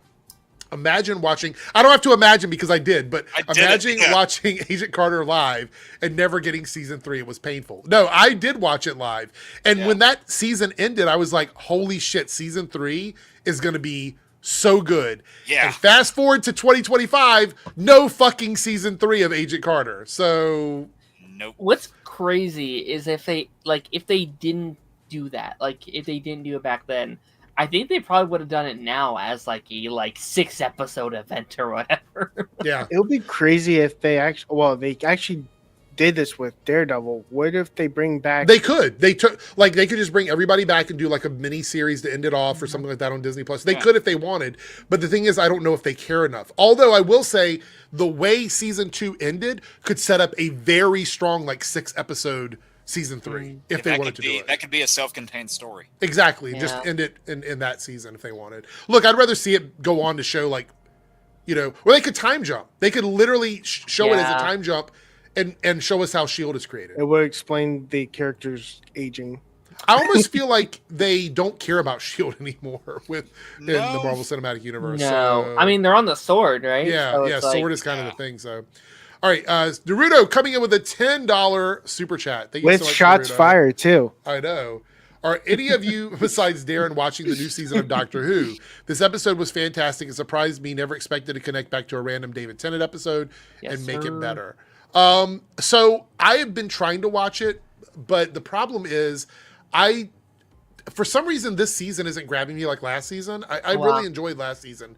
This season, I've been having trouble with it. I love Jinx Monsoon, so I was all in on last season. I was like, I want to watch this because I love that. I love her as a actor and everything, so I want to see where that went. She wasn't really a big part of the season, but it did rope me in. And this season started, and it feels like the vibe is a little bit different from last season for me. I don't know. I'm still watching it, but I'm not watching the episodes immediately when they come out. So I'm still season 1 of the new of the 2000s version, Middle Who, yeah. I have not watched Doctor Who since the Matt Smith days. Oh wow, that's OG. Yeah. So I thought episode 1 was kind of fine, it was okay, but I loved Lux. I think Lux might be one of my new favorite Doctor Who episodes, and then I loved this week's too because no, it's this cartoon come to life, which in a really, really cool way. But then this episode I thought was fantastic because it's a sequel to another one of my favorite Doctor Who episodes, like that. What is it, Midnight from the David Tennant era? Mm-hmm. Fantastic episode, just 10 out of 10 television for me. What's funny is I saw the first episode, I was like, this seems cool, and I took a break, and then 5 years later, I went back to watch the first episode. Season 1 of 2005 is rough. That first season is... I'm like, I can't get through this. I still think the Tennant era has got probably my favorite episode of just that whole series, at least that I can think of off the top of my head, which is Weeping Angels. Love that episode to bits. Yep. Yeah, Start with season 2. But don't know. Start with season 2, 3 dubs. I think that's when it gets better. Oh, with David Tennant? Yeah, start with him. Yeah, who was the Doctor after Matt Smith? Because I think that's that's the older one. Peter Capaldi, is that it? Oh, yeah. I forgot he was a doctor. Yeah. Okay. So I guess if I ever wanted to pick back up, I guess that's where I start. Yeah, I've been going through the old stuff for the last 4 years, just slowly dripping through it. So I'm on Matt Smith at the moment, which that was fantastic stuff. That was the 2010, 2013 time, I think, is when he was the Doctor currently. And this was funny. So when I went and saw Morbius with one of my friends, of course, Matt Smith being in that movie, and I had the knowledge, but the entire time in that movie watching Matt Smith's performance, my buddy leans over, he goes, "That guy looks like he could be in Doctor Who." I'm just sitting there going, I was just like, you know what? That's the best experience I got out of this movie, was just this interaction. So we got a $5 super chat from Cameron Walker. Actually, I had to look this up. I didn't see this. Have you guys seen the toys leaks that the Guy Gardner team with Mr. Terrific and Hawkgirl will be called Justice Gang? And I looked it up. Huh? I saw that. It says here the team Guy Gardner is rumored to be called the Justice Gang and Superman. And a lot of people think that it's Justice Gang because the initials will be G or JG for James Gunn. Wait, this is... has it been confirmed that it's Guy leading the team? Well, I thought Guy was going to be the leader of the team anyway, so that didn't really part shock me too much. is not confirmed. That threw me off because I thought it was going to be like, their own version of the Terrifics is what I thought they were going to do, and have Mr. Terrific as the leader. Well, I wonder if it's going to be a thing where it's like he thinks he's a leader, but he's not really good at it, kind of thing. Maybe. It's like, Could very well be. Mr. Terrific is like the actual true leader, but maybe not by title. He's like, Right. all right, guys, we got to make this work. And he's like, I'm doing this, guys. Let's head in. How do we feel about look, straight up though, how do we feel about the name Justice Gang? It's silly, but I think it might supposed to be silly, right? It doesn't roll off the tongue, but I get it. Like, it's not the real Justice League, so I don't care. Well, I mean, there is an Injustice Gang, so is it really far-fetched to think that there would be a Justice Gang? Yeah. Yeah, like, I think, like, this is going to be a situation of, like, this is obviously, like, a government-run team, and this is going to be people who, like... But the fact their government ran and called gang seems a little weird to me. Yeah, that seems like a little, counterintuitive. But I think they're trying to, I think it's all marketing for them. Like they think that this is what people would think would sound cool. Like, this is them being like... Because if it's government, I think it would be like Justice Force or Justice Team or something like that. But it's not government, is it? Is it? It's corporate. Oh, yeah, that does make sense. That's Lord, right? Yeah, it's Lord. But is he working as a government contracted team, though? That's the part that I don't know. Like, he might have ties to the government. Maybe, but at the end of the day, it's still corporate, and they're like, "Hey, what are the young kids?" So get yeah, down? so maybe that's what I'm trying to get at. That makes me worried that it's going to be cheesy in a bad way. I think it's supposed to be though. Like to be fair, I think there's only one character you can take somewhat seriously, and I don't know, Mr. Terrific looks so stupid with the T on his face, though. So it's like, dude, can you really take him that seriously? I think Guy Gardner's going to be ridiculous in this team, to be honest. I think the point though is like you're not supposed to this isn't the way they're supposed to be superheroes. Like they're being run by people who don't understand what it's about, kind of thing. Like I think that's the whole point. And fair enough. And they might get kind of the inspiration from Superman and figure out how heroes are supposed to be, and then that's what'll carry. I wonder if it's crowd named. Speaking of, someone mentioned in the chat about a new Superman photo. This is the only thing I could find. Is this the one that we're talking about, or there's the fuller version of that though? There's a Lois in that. Yeah, because Lois is in the full picture. All right, I'll send it. All right.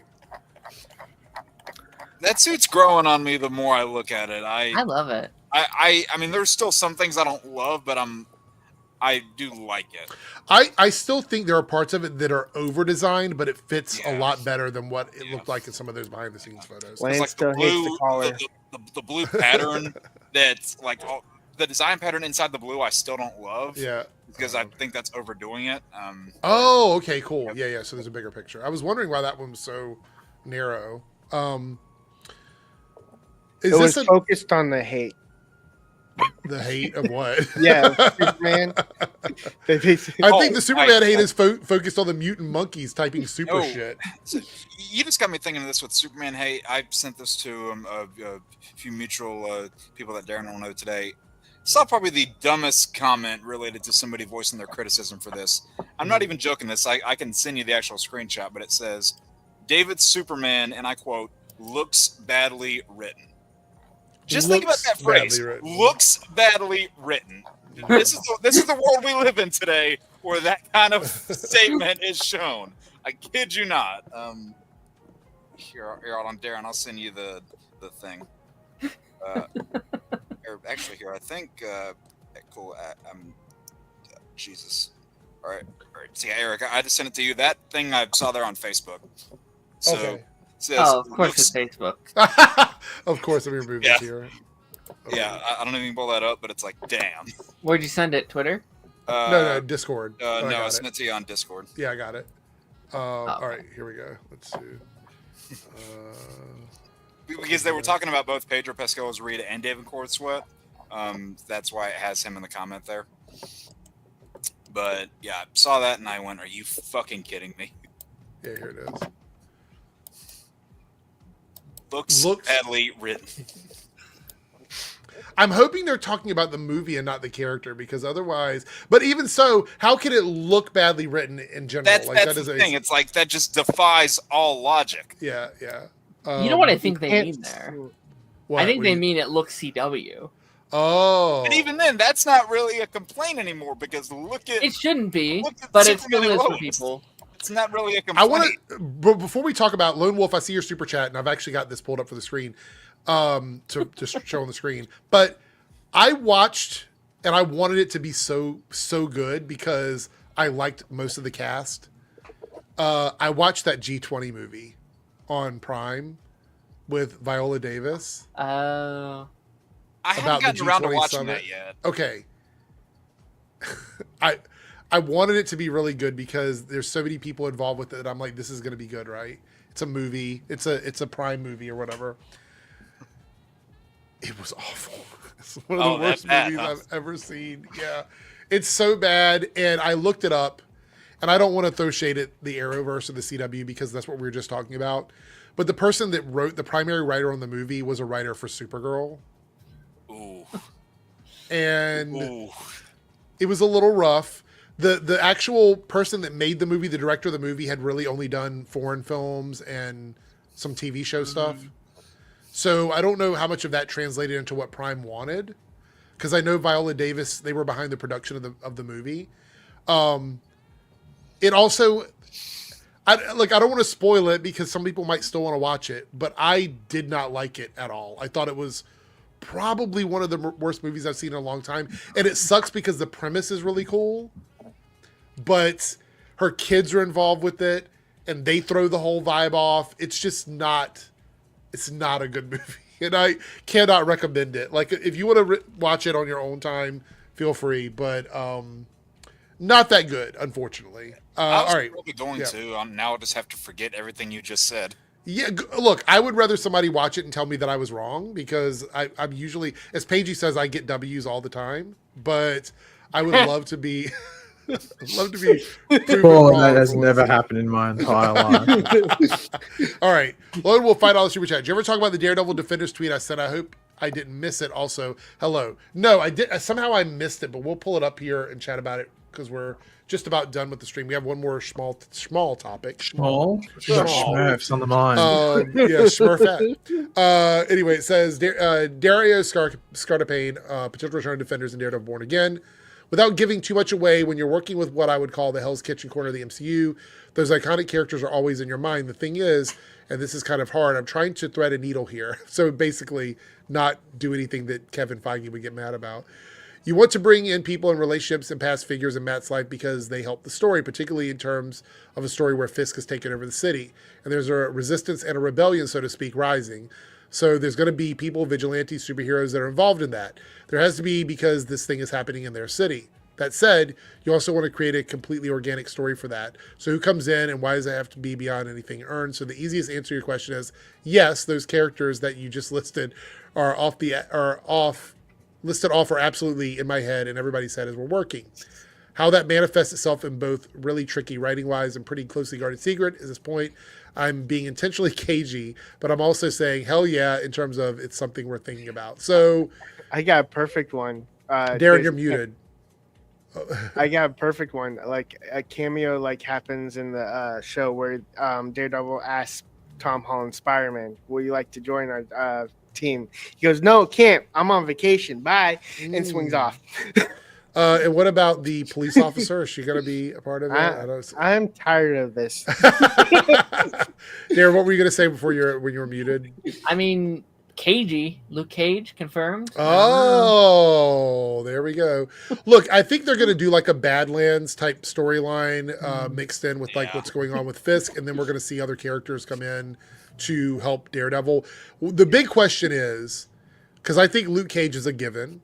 I think Jessica Jones is a given. Are we going to see Iron Fist come back, Danny Rand? Yeah, I wouldn't mind it. I wouldn't mind it either. Just be better written than he was in his own show and Defenders. Maybe like have his like all of his powers and actually use them, and then be better. Like this used to really get on my nerves. I've got over the years, but people might not realize this, but that Defenders team that was in that series is really just the Heroes for Hire renamed to the Defenders. Yeah, 100%. Like because traditionally the Defenders is like Hulk, Doctor Namor, Strange, Ghost Rider, Valkyrie, Silver Surfer, Ghost Rider. It's a bunch of like magic-based characters, right? And you were going to get that comic Defenders team in the third season of Earth's Mightiest Heroes. That didn't happen. That was going to be a thing. So there wouldn't be that misconception of, like these and street level guys are the Defenders. It's like, no, not really. Not really. I always thought like it would be cool to have like the Agents of Smash too. Like just like a random scene of them all together. Yeah. So Tony says the movie with Viola Davis and Anthony Starr isn't good. They must have really dropped the ball. They did. I don't want to spoil it, but if I tell you how ridiculous the Anthony Starr elements were, you will not believe me. I swear to you will not believe me. Without spoiling it, his entire reason for doing what he does in the movie changes every single act, and they never tell you why or how or... It's like the storyline of the film is like Facebook boomer trickery. So like everything on Facebook that would trick a boomer is what happens in the movie. And he falls for it? Well, yeah. I mean, like it's crypto scam stuff, deep fake AI. Oh God! Like everything that happens on Facebook that boomers like getting your account hacked because you clicked on a link and got your password phished. All of this is present in that movie. So I take it that one viral line from The Boys that's often used as a meme and a soundbite does not describe the quality of this movie. Not really. To go to the Defenders thing really quickly, like we talked about this a couple weeks ago. Like I said, like narratively they have to be there, or they have to explain where they are, or like that will be a critique for many people, right? But like they've been filming for a couple weeks now. I think if they were a big part of the season in any way, shape, or form, like if they were like kind of regulars within it, I think we would have seen them by now or heard something. Like maybe, unless they really want that to be like really something that they want to make people wait for. And also, they could like shoot everything indoors, so you can't see. Maybe, but like so much of that is like outside filming. Like most of the inside filming is like the courtroom stuff and stuff like that. Like all the fight scene stuff is typically outside, but maybe they just have Luke Cage's actor wearing a hoodie the entire time, so you can't tell it's him. I would say like depending on the severity of the spoiler, I think that some scenes will be shot indoors until a certain time they want to release it. Yeah. It'd be cool to do that at like Comic-Con. Like, can you imagine at Comic-Con you start with like Charlie being like, "Yeah, we're filming a second season." That would be so good. Yeah, that would be something. And then the three of them come out. Yeah. That'd be sick. Yeah. By the way, Keyblade said I forgot to post the poll. I was actually going to post it, but I was looking at the clock and I'm like, wait a minute, we have like 15 minutes left. So the poll is up, guys. Vote on the poll. We hit the goal. By the way, thank you guys so much for that. We actually exceeded it. You guys are amazing. I do appreciate it. And the super stickers you're sending over. Thank you so much.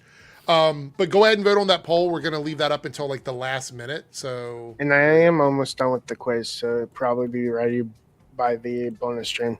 Okay, cool. Lone Wolf, she was spotted on the new Dexter series. Yeah, that was Dexter, not the Daredevil. Also set in New York. Not saying she couldn't be doing both. She could have could've hopped just over walked there. from one. Yeah. Well, she's also expressed interest in coming back. Like she said in an interview, she would come back. So, But Darren, hopefully she would not pull a David Ramsey and not keep the same clothes from one set. maybe. Lone Wolf Hero with the $2 super chat just saw the Bear season 4 drops June 15th. Is this so? Hold on, I need a question answered on this one because I'm confused about how the show wraps up. Is this the final season or is this the beginning of the final thing? We've heard nothing about it being the final season. No. Okay, all right. I think it's just a regular season. Someone was saying that they had to film an additional thing because of the actor or something. I don't remember what it was, but maybe it was all hyperbole online. Yeah, I wonder when he filmed that because he's been busy. Yeah. Yeah. Very I wonder if busy. he's just not in a lot of the season. I wonder if they kind of write him off for some of it or something. Yeah. I still haven't seen season 3. Cameron with the $5 super chat. I remember the Iron Fist actor Finn Jones came out in an article saying he wanted a redemption, and Jessica Jones, actress, is filming Dexter sequel series. So yes, so the thing about it is I don't know who's to blame because Scott Buck directed that first season, and he's not a good showrunner. What do you mean? He made Inhumans. Yeah, exactly, and he's done nothing since then. He's been blacklisted because of those 2 shows, Yeah. but he didn't do a lot to prepare, I guess, for what was expected of him as Iron Fist. Yeah. Even though he did do some working out and everything, it just didn't feel like he did. Season 2 was definitely an increase in quality from season 1. It was better. Much, much better. The problem with season 2 is we also got to see that some of the other characters on the show are kind of better than Danny was. Yeah. Colleen is one of the characters I'd love to see come back. Misty is a character I'd like to see come back. So there was a lot of things in season 2 that were good that were not just Danny Rand. But I would be totally okay with them coming back to be a part of whatever this big battle is with Fisk. I don't have a problem with that, but they'd have to explain how he got his powers back. Because if you don't remember, at the end of season 2, essentially he needed to go on a journey to get his powers back, and they were going to give him sort of the Iron Fist weapon ability that he had in the comics for a while. Didn't he have sort of his powers? No. Wait, No. what the iron? They glowed, right? No. So basically, Colleen Wing was the daughter of the dragon storyline, with her being able to charge up her weapons and stuff like that. That was going to be her storyline. And Danny Rand was going to follow, and I don't remember what the storyline is from the comics. I wish I did. Maybe somebody does remember, where he has to go around and reconnect with the power of the Iron Fist through different trials. Yeah, there's a would've whole been cool. series of trials that they have to find who's worthy to. I don't remember what the term is that they use, but wield that ability, because they give a person who not only can get past those physical trials, but also show character growth. They kind of do a version of those trials. This is a weird pull, but they kind of do it in that Ultimate Spider-Man TV show, because each of those characters that he was with got kind of their own centric episode, and they showed you the physical trials that somebody who's looking to be the Iron Fist has to go through, but also the character trials to where somebody has to go back for their enemy, or be willing to save their enemy, versus just getting to the end of a physical contest, that kind of thing. I have the final. I know season 3 of Bear is the Bare Necessities, so you need to watch it, Jake.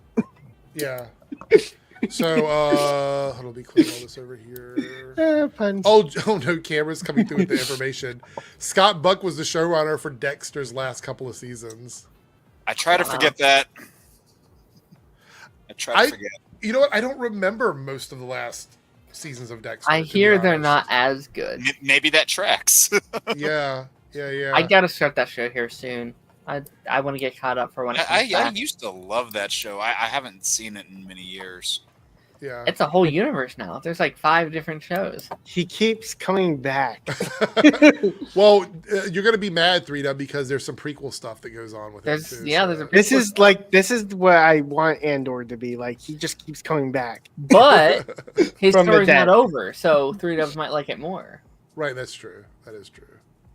No, I've already seen it. I've watched it all the way through. So All right. So, with that being said, this is the final topic. It's a very short one, but I'm glad Paige is here because he is our Harry Potter fan. Massive Harry Here- Potter fan. So, Here becomes our Jake next is too? 50-minute Yeah. conversation about. I'm Harry Potter. hoping it's not going to go 50 minutes, but I just want to sort of. I was gonna say I have the books all over there. Right. All right. So. What's Harry Potter? So we all know that we do know who John Lithgow has been cast as, right? Everybody's aware. Yeah. Dumbledore. Probably. Right. So how do we feel about that casting before we even read this little statement? For like, a lot of people are mad because they wanted to go to a British actor. So thoughts on this?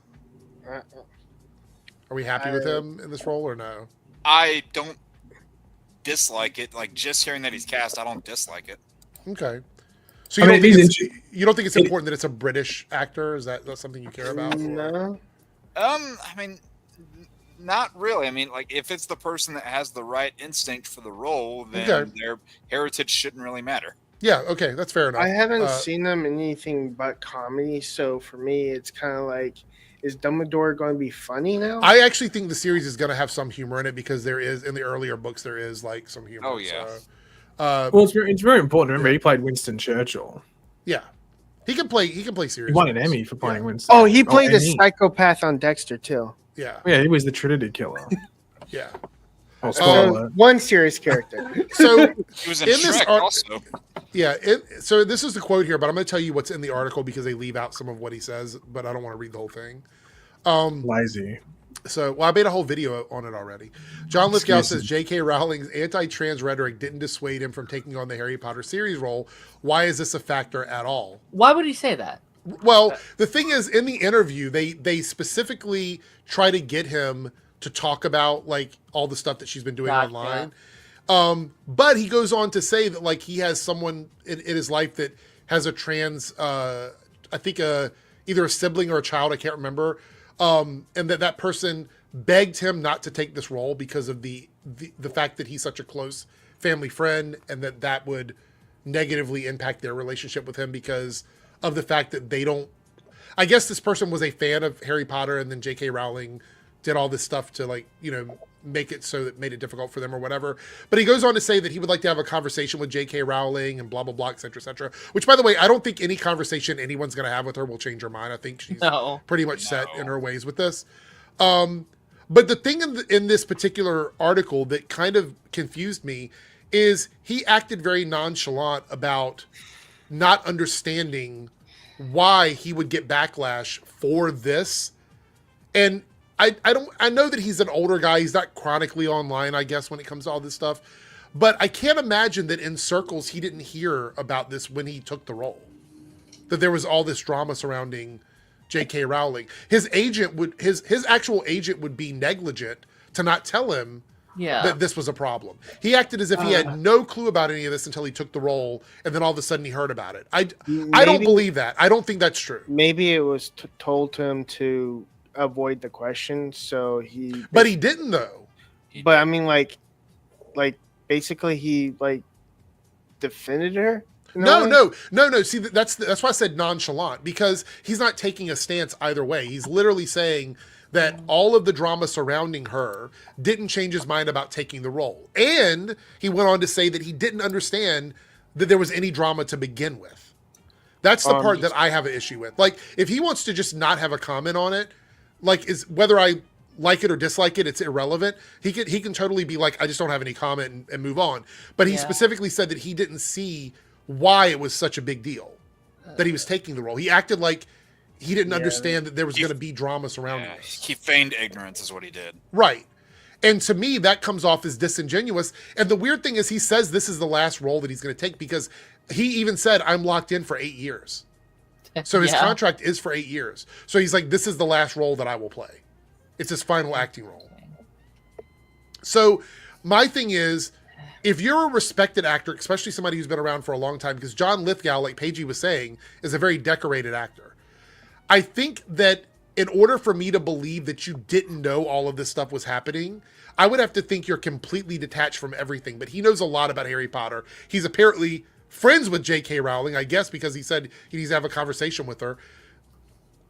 I don't believe him. I don't believe that he didn't know there was going to be drama around this role when he took it surrounding her behavior on the internet. I just don't believe it. Whether you agree with her or disagree with her. It sounds like he wants to like fix the system. You know, like it sounds like he's trying to go into it being like, yeah, she says the things, but I can change her mind. I can blah blah blah. I can fix her. Like you know, that's that whole meme. Going into this series, like that is not the kind of PR you need. Well, we've talked about this before, and Paigey has spoke very at lengths about this. I don't think the series at on a surface level is going to suffer from anything that J.K. Rowling has done on the internet. I think there's a lot of people out there who are just going to watch it because they don't care, right? They're not going to get in the middle of it.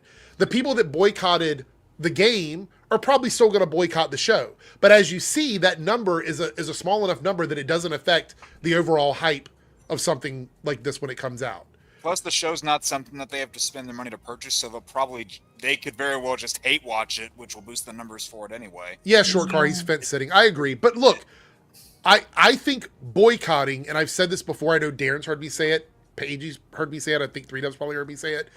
Boycotting is only as accountable as you let it be. So, for example, if I decide I'm going to play a game that everybody else has said they're boycotting, all I have to do is not tell people that I'm playing the game. Yeah. There's no accountability to that. There's none, right? Same thing with watching a TV show. There's even less accountability because I can watch a show and no one will know that I ever watched it unless I tell them that I watched it. So it really does come down to how much you personally care about it, how much you care about it as a person. Like we look at something like Target, right? So Target is being boycotted heavily because it did away with the DEIA programs within Target. We're seeing those damages in real time. We're seeing that Target is doing badly. 12 weeks now, they have seen a complete downturn in foot traffic within their stores. It is definitely affecting their business. We're not going to see that in real time with something like the Harry Potter TV show. We won't find out until much later whether or not any of that ever affected the show at all, if it does. Because there's no accountability for that. Nobody's holding anybody at their odds on this. So my issue here is, and this is a question for everybody, and then we'll look at the poll and do our super chats and wrap this up. Does anything that J.K. Rowling has done, do you think that any of the people that sign on to this, because remember, we haven't heard, outside of Dumbledore, we haven't heard like the main characters cast yet. Like the main characters. The trio. Do you think, because of this and all the drama surrounding this, do you think they're going to have a hard time finding young actors that want to sign on for this show, considering everything that's going on with J.K. Rowling, especially with what just happened in the UK? How old do they have to be? Like, what's the age of I would say like 12, 13 years old, right? They'd probably go for like... Because they're playing 11-year-olds in the first movie. Yeah, it's just about like age-wise and how long they... Yeah, maybe they'll go a 10 to little 12. younger just for they have some wiggle room or whatever. Yeah, because It's that's what they probably 10 did to with the original cast. Because I think the original cast was like 10 when the film started, and then they were like all 20, 21 when the series ended. So it would probably be that similar sort of age range. Yeah. Yeah, I mean, I think the kids will probably be fine. Like, I don't think... Just keep them off the internet. Yeah, I mean, I don't think people are going to hold again. Well, some people will, obviously, but like...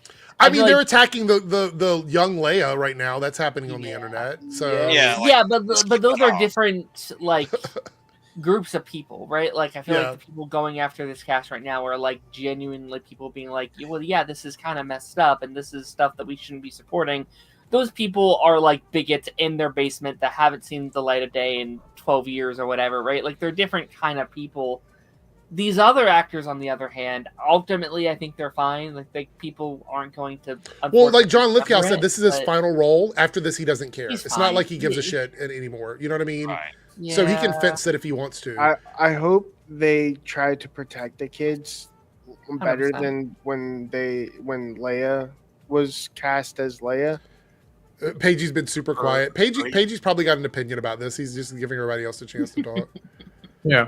Do you think this is going to affect the casting for the main characters, Paigey, is the question? Like, this kind of like... What, in regards to people turning them down? Yeah, okay, so it's kind of a two-part thing, right? So from an agent standpoint, is it ethical to send the kids into these roles knowing this is going on without giving them some sort of support? And do you think that if the kids are cognitive enough to know that this is happening, will they not want to take the roles? Because they've got to be committed for 8 years. If he's signing an 8-year contract, pretty much everybody else is signing an 8-year contract. Yep. Well, I think the good thing about it is that they're young enough, and I know you brought the young Leia thing, but I think like they're young enough where they wouldn't be on social media in regards to, oh, like I'm Dave Smith or something like that. They might have a TikTok account called Minecraft Fan 4 or something like that. So I don't think it's probably just like, I mean, what are you gonna call it? 10-year-old transphobic? Like, are you gonna get that delusional? Like, well, that's what I mean. So like, it's one thing. Like, I am totally in support of calling out J.K. Rowling on when she says and does dumb shit. Like, I'm because it's her saying that. But my fear is that, like, unlike John Lithgow, who is capable as an adult to have his own opinions, you're sending kids into this. Yeah. It's a Jake Lloyd fiasco all over again. Yeah. And I don't like. I basically kids like get on the internet all the time, so it's kind of like hard for them to not see. I don't think the kids at the age of this show would be on the internet, though. That's the issue. They would come into it. So we're talking about kids young enough that they would be. It depends on the parent, though. Well, true, but I think they will be like season 3 before they start heavily getting on the internet, and then they're going to see that everybody hates them. You know what I mean? 10, 11, they're fully on the internet. Like, kids are being born with tablets now. You think they're going to see a Nerdrotic video? my 8-year-old stepbrother has Facebook. Yeah. So What? it's like, Oh wow. it's like that's the word. Like, they're on TikTok and they're doing all these things. I'm so concerned because look, I don't care about the show. I've said before, I'm not a huge Harry Potter fan. So for me, it doesn't matter. I'm not rushing to see this as soon as it comes out, but I know a lot of people are. And I understand there's a lot of buyer's remorse because of what J.K. Rowling is doing now. And I support people, boycotting anything they don't want to boycott. Spooky Kitty here makes a good point, though, is I'll say what I said during the Hogwarts Legacy controversy. Pick your battles. Harry Potter is huge. It's a losing battle to boycott something like that. And I think it's extremely difficult because Harry Potter has theme parks all over the world. Mm-hmm. Yeah. well, they It's keep tough. opening more of those Harry Potter stores, so they're obviously making money off. Yeah. So, no. I mean, like, I've said this before. I don't support J.K. Rowling. I think she's a disgusting person. But she's going to be rich for the rest of her life. There's nothing that we could do. Like, if you want any sort of material effect to happen to her, it's not going to be with money. It's going to be with social pressure and things like that, because she's going to have money for the rest of her life. That's the reality of it. It sucks. There are awful people that are rich. You don't have to support them. You can denounce them just like I do with J.K. Rowling. But I think trying to hurt her in her wallet, it's just not going to work. And I know that sucks. And it does. Socially, it's not going to really make a difference No. either. Because So it's going to have to be a personal thing, Darren. It has to be you deciding that you don't want to support it. You know what I mean? That's really what it comes down to. Yeah, because like we can Essentially, sit here the best way to put it is whether you choose to smoke or drink. You don't have to smoke. Or Right? drink if Yeah. you don't No, want that's to. a good But if- that's a good analogy. Eric, let's say you don't drink, you're off it, whether you never have or you're whatever, you're sober, whatever. But you don't walk into a bar and then start smashing glasses and say you can't drink either. Yeah. Like, you That can't, makes sense. or walk into a group of smokers and kick them in the nuts and say you can't smoke. Well, I mean, you could. Well, you could, but hello, police. especially with Or hello, weekends. one of the smokers probably putting a butt in your eyeball or something like that. One of the two. Yeah. But you just don't, like, you stick to your lane and you do with that. Like obviously you get larger things, but that's just not going to happen. It's David versus Goliath in regards to that, and Goliath's not getting hit in the fucking shin or whatever happened to them. Darren, you did send me something, but you were going to say something about this before we. What did he send you? Was it a photo? You'll see in a second. I don't know what I was gonna say. Like it was the like J.K. Rowling thing where it's like, like we can sit here and say like, well, what you're saying is wrong and this sucks, and like socially, like what she's saying is no longer acceptable. But we're by reading the books, by watching the movies, we're like, to her that's being like, oh well, I guess it is acceptable if you're still supporting what I'm working on, and it's no one's fault. There's nothing we can do about it. Like, half the people that are consuming their stuff don't even know what she has said. That's exactly it. So that was kind of my point, is that this is unfortunately, because of the social pressure issue, is it's a chronically online problem. Yeah. And most people are not what we would call chronically online. People do use the internet for a lot of things, but you would have to be very hyper tuned in to J.K. Rowling as an individual person to know that. A lot of people that read Harry Potter probably don't care what she's doing. Like, and I don't mean don't care that she's being transphobic. They probably just don't care about what she's doing in general. Like, they're not keeping They don't up even with know her about her. Like half the people don't even know who she is, which sucks because, like, I know, like, I could be wrong about this, but, like, I know there's, like, parts of the Harry Potter books that are very inspiring to the trans community. Well, I mean, or, she like, also made Dumbledore retroactively gay. Yeah. Like, she came out and was like, he's gay. So she's done these things, and I'm like, what happened? Like, is your brain scrambled? Yeah, and also, eggs? weren't you claiming, I think you might have said it, Eric, that they retroactively made Dobby a twink or something like that as well? Yeah, I definitely. mean, the whole series is like has got a bunch of massive allegories for like accepting people who are in minorities. Exactly. Yeah. Wizards are The minorities. Snape storyline, like literally that storyline. Like, it's crazy. Anyway, all right, so let's talk about this. This is about the whole MCU Agents of S.H.I.E.L.D. type situation. Why is Chill Mom playing in the corner? Like, no, we're not doing. I mean, Chili Mum. Whatever it is. I wasn't sure if this was like news or just like random. I clickbait saw bullshit. this yesterday, but I didn't think about it. So, Agents of S.H.I.E.L.D. star Adrienne Padalecki had talks to appear in Marvel movies. And apparently I think she was approached, or she said she was going to do something. Let me find it here. The conversation I had when I signed on actually to Agents of S.H.I.E.L.D. was either I was going to be participating in the films or have a spinoff. That spinoff, I wish I could have seen that because I really wanted to see her leading a Man, show. she can't get a Marvel show or a DC show, can she? Yeah, exactly. No. We need Wonder Woman and all that. Also, Paige, you sent me that thing where it was like somebody's being cast as Wonder Woman. I don't know who the fuck that is. Yeah, and I was like, that who the person fuck is this? It's Yeah, I like, didn't want to bring it this up because I'm person's like, like, who are we talking this about? person will be auditioning for Wonder Woman. I'm sitting there It's going, like my next who door the fuck neighbor is this? auditioning for the It role was of some like random. of Mr. Freeze. And we And did like, a the spin- account tweeted it as if it was like big news. I'm like, Yeah. who the fuck is this random woman? Yeah, I didn't even know who that was. We did a spinoff we shot, which is actually great, but I think at the time where ABC was literally getting rid of all of their Marvel shows, like Agent Carter had gotten taken off the air, our show didn't get picked up. Agents of S.H.I.E.L.D. was on the verge of syndication, so it stayed on. Yeah. And so they didn't get that. And is there another quote here? There's a few here. It was a big bummer because I love playing Bobby Morse. I love Mockingbird, so the thing that sucks the show is I loved her as Mockingbird, by the way. She's One so of the best good. ones, Yeah. It's funny the difference between DC and Marvel, right? Like, you can see the Wonder Woman pilot I did, but I don't think they'll ever show the Mockingbird spinoff. That's true. Like, you can go here on YouTube and watch the Wonder Woman pilot. You can do the same thing with that Aquaman show. I think, as well. well, wasn't that just, was that ever,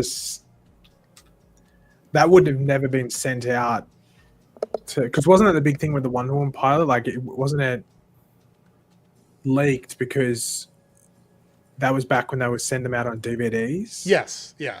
But the Mockingbird probably was in the period of like Digital, yeah. stuff. Yeah.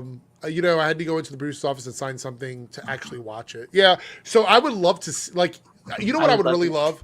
I would love it if Disney Plus just put it out as like here's a one-shot thing or whatever. Just dropped it on there for us to see. Because it was done. It was completed. It was a done pilot. So It would be such a good like presentation. Like reshoot it, remake it, because we had heard it wasn't like the greatest either. Like, maybe those were just wrong at the time, but like one of the reasons it didn't was because like a lot of the main S.H.I.E.L.D. writers weren't attached to it. It's kind of a new team that was going into it. But like it's such a fun concept, and I think Bobby and really Hunter too are two characters where like you don't necessarily have to watch Agents of S.H.I.E.L.D. to enjoy it. Like I feel like you can bring back her Mockingbird as almost a new character and reintroduce her to people, and you won't have people being like, but I haven't seen Agents of S.H.I.E.L.D. I mean, the reality is they could, like, if they did a movie where Sword was in it, they could just have her on the station and introduce her through Sword and never even mention anything about S.H.I.E.L.D. Because the only characters that would even know about her were people that she interacted with, like May or Quake or something like that. Other than that, Coulson, but You know, we're not going to I'm see glad him. she didn't, but like you could have easily put her in like Secret Invasion and just she's like an agent there. No, I don't want her in a No. That's why I said thankfully they didn't. Yeah. I'm glad that's not what All right, so we have one last super chat sitting over here, and then we're going to see what's going on with the poll, right? All right, so this is Lone Wolf. This is a perfect one because I've seen so much about I this was today. fucking about to bring this up. I know. So it's like I've seen so much about this today. $5 super chat. Have y'all heard about this 100 men versus one gorilla question going around lately? Even my coworker asked me about it today. What do you think? So I've seen like these mock-up AI battles between one gorilla versus 100 men, like barehanded and everything. I have news for you, everybody, and this is probably a hot take. Maybe not. One gorilla would destroy 100 men. I'm sorry, it would. 100%. Do they have weapons? It's barehanded battle. A gorilla, like, I'm not saying the gorilla wouldn't be beat up somewhat at the end, but have you ever seen how fast a gorilla is compared to like a person when it comes to reflexes versus how brutal they are? Gorillas don't give a fuck. They're going to throw you upside down and do all kinds of shit to you, and you're not going to be able to do anything. Also, how durable their skin and body are. Yeah. They're going to whack you like Loki. Right, there's some South Texas Sean says if you have a gun. I mean, if you have a gun, it's like, what kind of question is that? Yeah, like, where do you draw the line? If I have a bazooka, like where would you draw the line? Like, they also had, what was it, like 50 men versus a polar bear or something? And I'm like, the polar bear is going to fuck 50 guys up. Like, it's just the reality of it. Have you seen a polar bear? Those things are like 18 feet tall when they stand up. Like, it's not even a thing. No, one of the other ones. One of the other ones was I think it was 54-year-olds, like 50 space 4-year-olds versus an adult man. Who would win? Like the average adult. I would man. actually say 54-year-olds. I think it was like 50 like 3-year-olds, but that extra year, like 4-year-old, if you that could probably. I mean, people with children know that it's sometimes just a couple of them make it rough. Like 50 of them would really crush it, but I don't see any actual world where no weapons, men, naked and afraid versus a gorilla wins. Did you see that post I sent where the guy tried to break it down strategically, like sending in like waves of humans, but like different types, like one's like heavy dudes, then quick dudes, and then like people that can actually like boxers and UFC fighters and stuff in different ways. No, and, like, I didn't. It doesn't matter. At the end of the day, like that gorilla's not getting tired after like 2 people. It's going to take like ages. And like, what do you do? Gouge its eyes out? That's the only thing I can think you could do to a gorilla. And you'd have to get to his eyes. Well, here's how the 50 men win. Prep time. That's what I was kind of Batman route. Prep time. But once again, prep time with what? Your fists? Like at the end of the day, like the gorilla's gonna look at you and go like, "You fucking idiot!" And then there's some funny ass memes. It's like being like 82 in line and seeing number 65's like headless body fly over the top of you, and the gorilla's still standing there, full energy. Cameron here with another super chat, $5. Thank you, Cameron. Did you talk about Delroy Well, that's Lindo? a Diddy. About Diddy. Talk about Delroy Lindo and his dropout role in Blade. So I pulled this up. I'm guessing this is what you're talking about here. He was set to star in Blade until it went off track. During a recent interview, Lindo says his character had a Marcus Garvey-esque component. He was a character who had very similar to Sinners, created a community, a black community. Man, the more I hear about what Blade was going to be and why it's not happened yet, I'm just like, what the fuck is going on? Like, what could possibly happen? By the way, I don't think Mahershala is going to be Blade anymore. I think that ship has sailed. I think if Blade does come out, they're going to cast a younger guy now, and we're going to lose out on him playing Blade. YARC9 has a big hot take. Huh? YARC9 has a big hot take. Marvel ruined Daredevil? Not really a hot take. I've seen a lot of people say that. Yeah, I feel like that's kind of like like, I'm not gonna say it's like a common complaint. I would say Ben Affleck version, but not Charlie Cox. Well, I mean, the funny thing is that like ABC / Disney produced the Netflix show. Like Netflix didn't pay for that. The production of that show was done by, like, granted it wasn't Kevin Feige, it was still part of Marvel and Disney. Yeah, like Daredevil came out under Disney's banner. You can argue they also saved Daredevil, you know? Like, yeah. Yep. Yeah. And like you can definitely tell it had its fans because I mean, look at how devastated people were whenever it ended. And then for 10 years we went without it. And I actually like, I'll be honest, like you could tell that this season had to be sort of fixed because of a lot of the stuff that happened in it. But I'm looking forward to next season because next season won't need to do any sort of like Frankenstein's monster with two different shows. So unless something happens again. Omega's in the house. He said, yeah, he went off into Sinners or whatever. Looks like we're going to be getting that Punisher presentation too. Oh, yeah, that's true. That's absolutely true. All right, let's take a look at the polls. By the way, Eric, before you jump, speaking of polls, the Australian federal election, so is this weekend. Yeah. Mate, there is a billionaire that has his own party in Australia. And guess what it's called? It's very American. Oh, well, by the way, he's like one of his slogans is "Make Australia Great Again." I mean, I'm not surprised because he can just use the same acronym. I'm not even joking when I say this. His party name is the Trumpet of Patriots. And there's ads every single ad break. No matter I'll what have you channel know you're on. that Eric, there's an ad. I think it goes for about 3 minutes. It's one of his people just talking for 3 minutes, just like dot points, just talking. No cuts. It's just her on screen.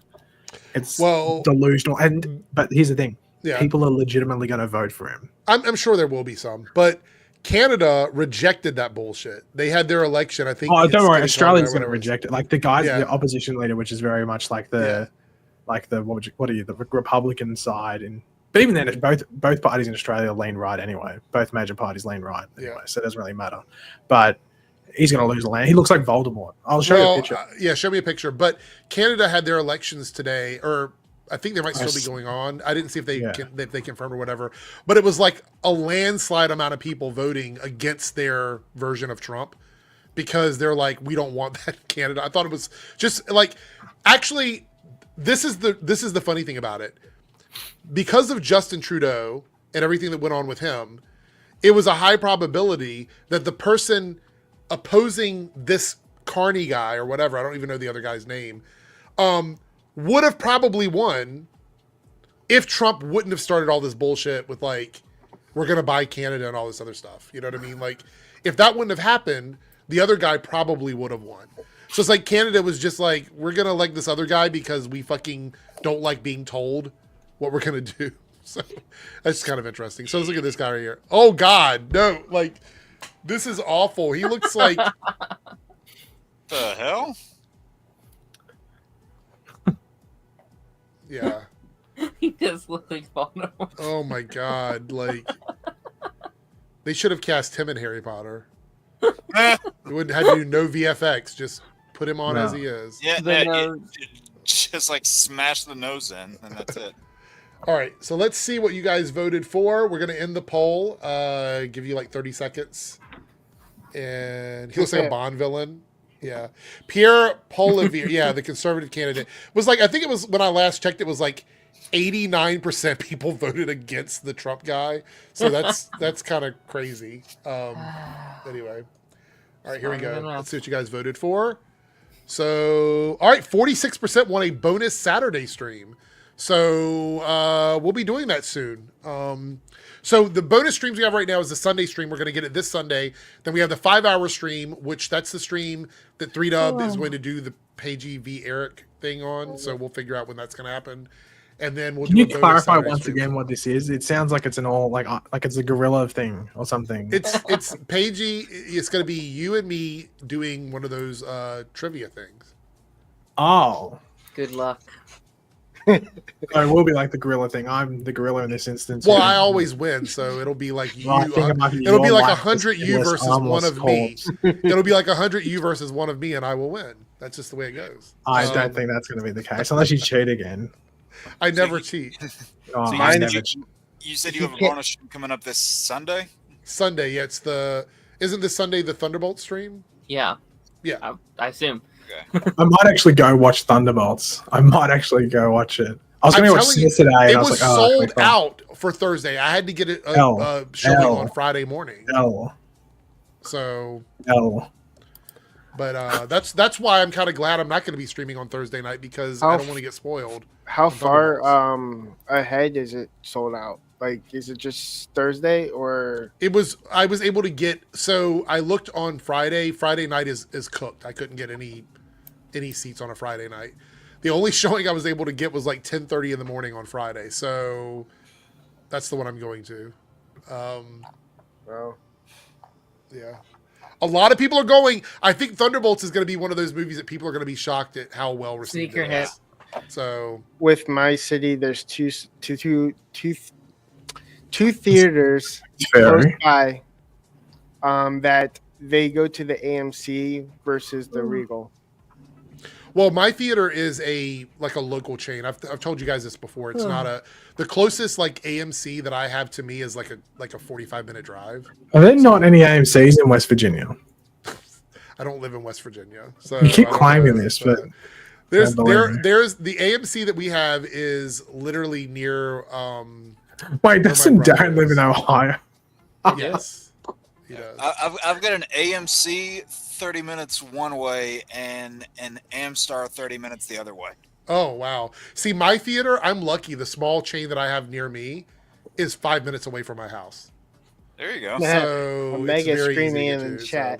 That used to be me, but then the theater shut down like 5 or 6 months before the pandemic started. Oh, that sucks.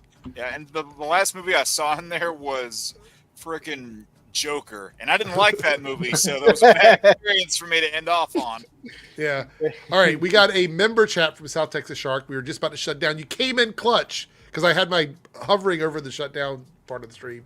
It says, would you like to live in a small town or a big city? So I lived in a small town growing up. I live in a big city now. I live in Small New town in York. West Virginia. This is not West Virginia. East Virginia. I lived in New York for about a year, almost a year, and I hated it because it's too busy for me. Like, it's just too much going on. Sensory overload. Yeah, so where I live now, I do live in a big city, but I live in like the suburbs of a big city. So I can get places very quickly, but I'm not in the middle of everything, and that's kind of how I like it. And for me, I grew up in a small city, and I live in a medium city, so I never actually been to a big a city. medium. What is a medium city? I don't even know what that is. A medium city is like 4 different quarters that combine one city. What? Like, basically, we have 4 different names for the one city. So it's basically, I'm just going to say it, Fulham Beach is the huge city. Right. However, we have Ocean City and West. Oh my gosh. Anyways, there's 4 different names. So there's 4 different like areas in your city with different names. Basically Okay. with different area codes. Okay, too. gotcha. All right. So, I but it's still all don't really combined. understand what a medium city is, but I will take your word for it. That's what it is. Darren probably lives in a small area, right? Don't you? Yeah, it's relatively pretty small. I've never lived in a big city, but like, I don't know, like when we visit like Akron, I'm like, too busy here. I Yo, don't that's know, where like- LeBron's from, isn't it? LeBron. James. Paigey, how is Tasmania? I'm just curious this time of year if the weather's Well, good. that's probably what you'd call a medium city, is like Hobart and stuff in Tasmania. So I don't want to give away where Paigey is, but he's no longer in the suburbs of Sydney. I know that. I So, heard he's from Mars. Is that he true? is. He's From actually Mars. from Perth. He's in Perth right now. I think I'd rather be from Tasmania than Perth. He lives in Alice Springs. Is Yeah, where you he's at don't right get now. I don't think cartoons anyone made would, out of yeah. Perth. What do you say? What did you say, Jake? I said it would rather be in Perth than Tasmania. I said you don't get cartoons made out of Perth. Oh, that's true. That is true. The Perth Devil. He's from fucking maybe? Perth. There's someone from Perth. I don't really know a lot of people from Perth, honestly. I actually, from what I've seen, is the main city part of Perth isn't actually that big compared to the rest of the cities in Australia. So, No, like and there's nothing on that coast other like that's the biggest thing on that coast of Australia. New Zealand's So, closer to the east of Australia than Perth is. Yeah, because you have to drive through Alice Springs in the middle. I know of you're the wrapping up, Eric, but Uh. there's a lot of like Thunderbolts reviews dropping. What Like, is there like, really? Yeah, like Okay, everyone's all talking right. about the movie. Does anybody can drop out if they want? Chat. I need you to guys let me know. Do you want me to look through some of these Thunderbolt reviews before we wrap up the stream? Yes or no in the chat. And I will go with whatever the chat decides. Whatever Time extended. Do you have a link to like the reviews, Darren? I'm looking at You were getting an overwhelming amount of yeses. I see that. There's no Rotten Tomato thing or anything out yet, but I'm just like my whole timeline is just all the like All right, influencer people be like coming out of the movie. Hold on. Sometimes articles will like consolidate like all the reviews. Let's see. Oh wait, it just crossed the hour mark for here. So I wonder if the embargo just lifted. Okay. Jake, did Mike ever drop his stuff? Did he ever say what he thought of it? I don't think so. No, I don't think he did. He just said he got out of seeing it. Should I just go on Twitter and put like hashtag Thunderbolts or something? Yeah, well, I would say that, but then there's like spoilers everywhere. I You don't want know. spoilers? No. I'm going to be very careful with it. I hope you're. Why is it okay? stimulating So why is somebody hashtagging Thunderbolts with people like doing drug bust on Twitter? What? Like You're there's joking. like no. Hold on. I'll show you here. I don't know what It's this John is. Walker. but That's it. Look right here. He's sad after. I was like, what is this? This is the plot of the movie, I guess. Yeah, I don't know. Like when we got up on screen because. Wait, did you see that video? There was like that. I don't know what it was. It was like a T attack or something like that, and the guy was ziplining while it was going down below him. There No. was some guy like sniping people or something in a field or something, and this guy's like on a zipline having the time of his life. And in the footage, you can just see people getting shot. No, I don't know what that is. Yeah, I saw it this morning. I was like, God, you're not here?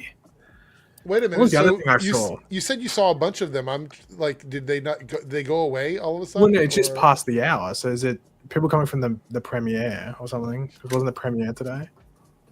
I mean, you want me to start reading some? No, Well, no, actually, I you can know- read them now. Okay.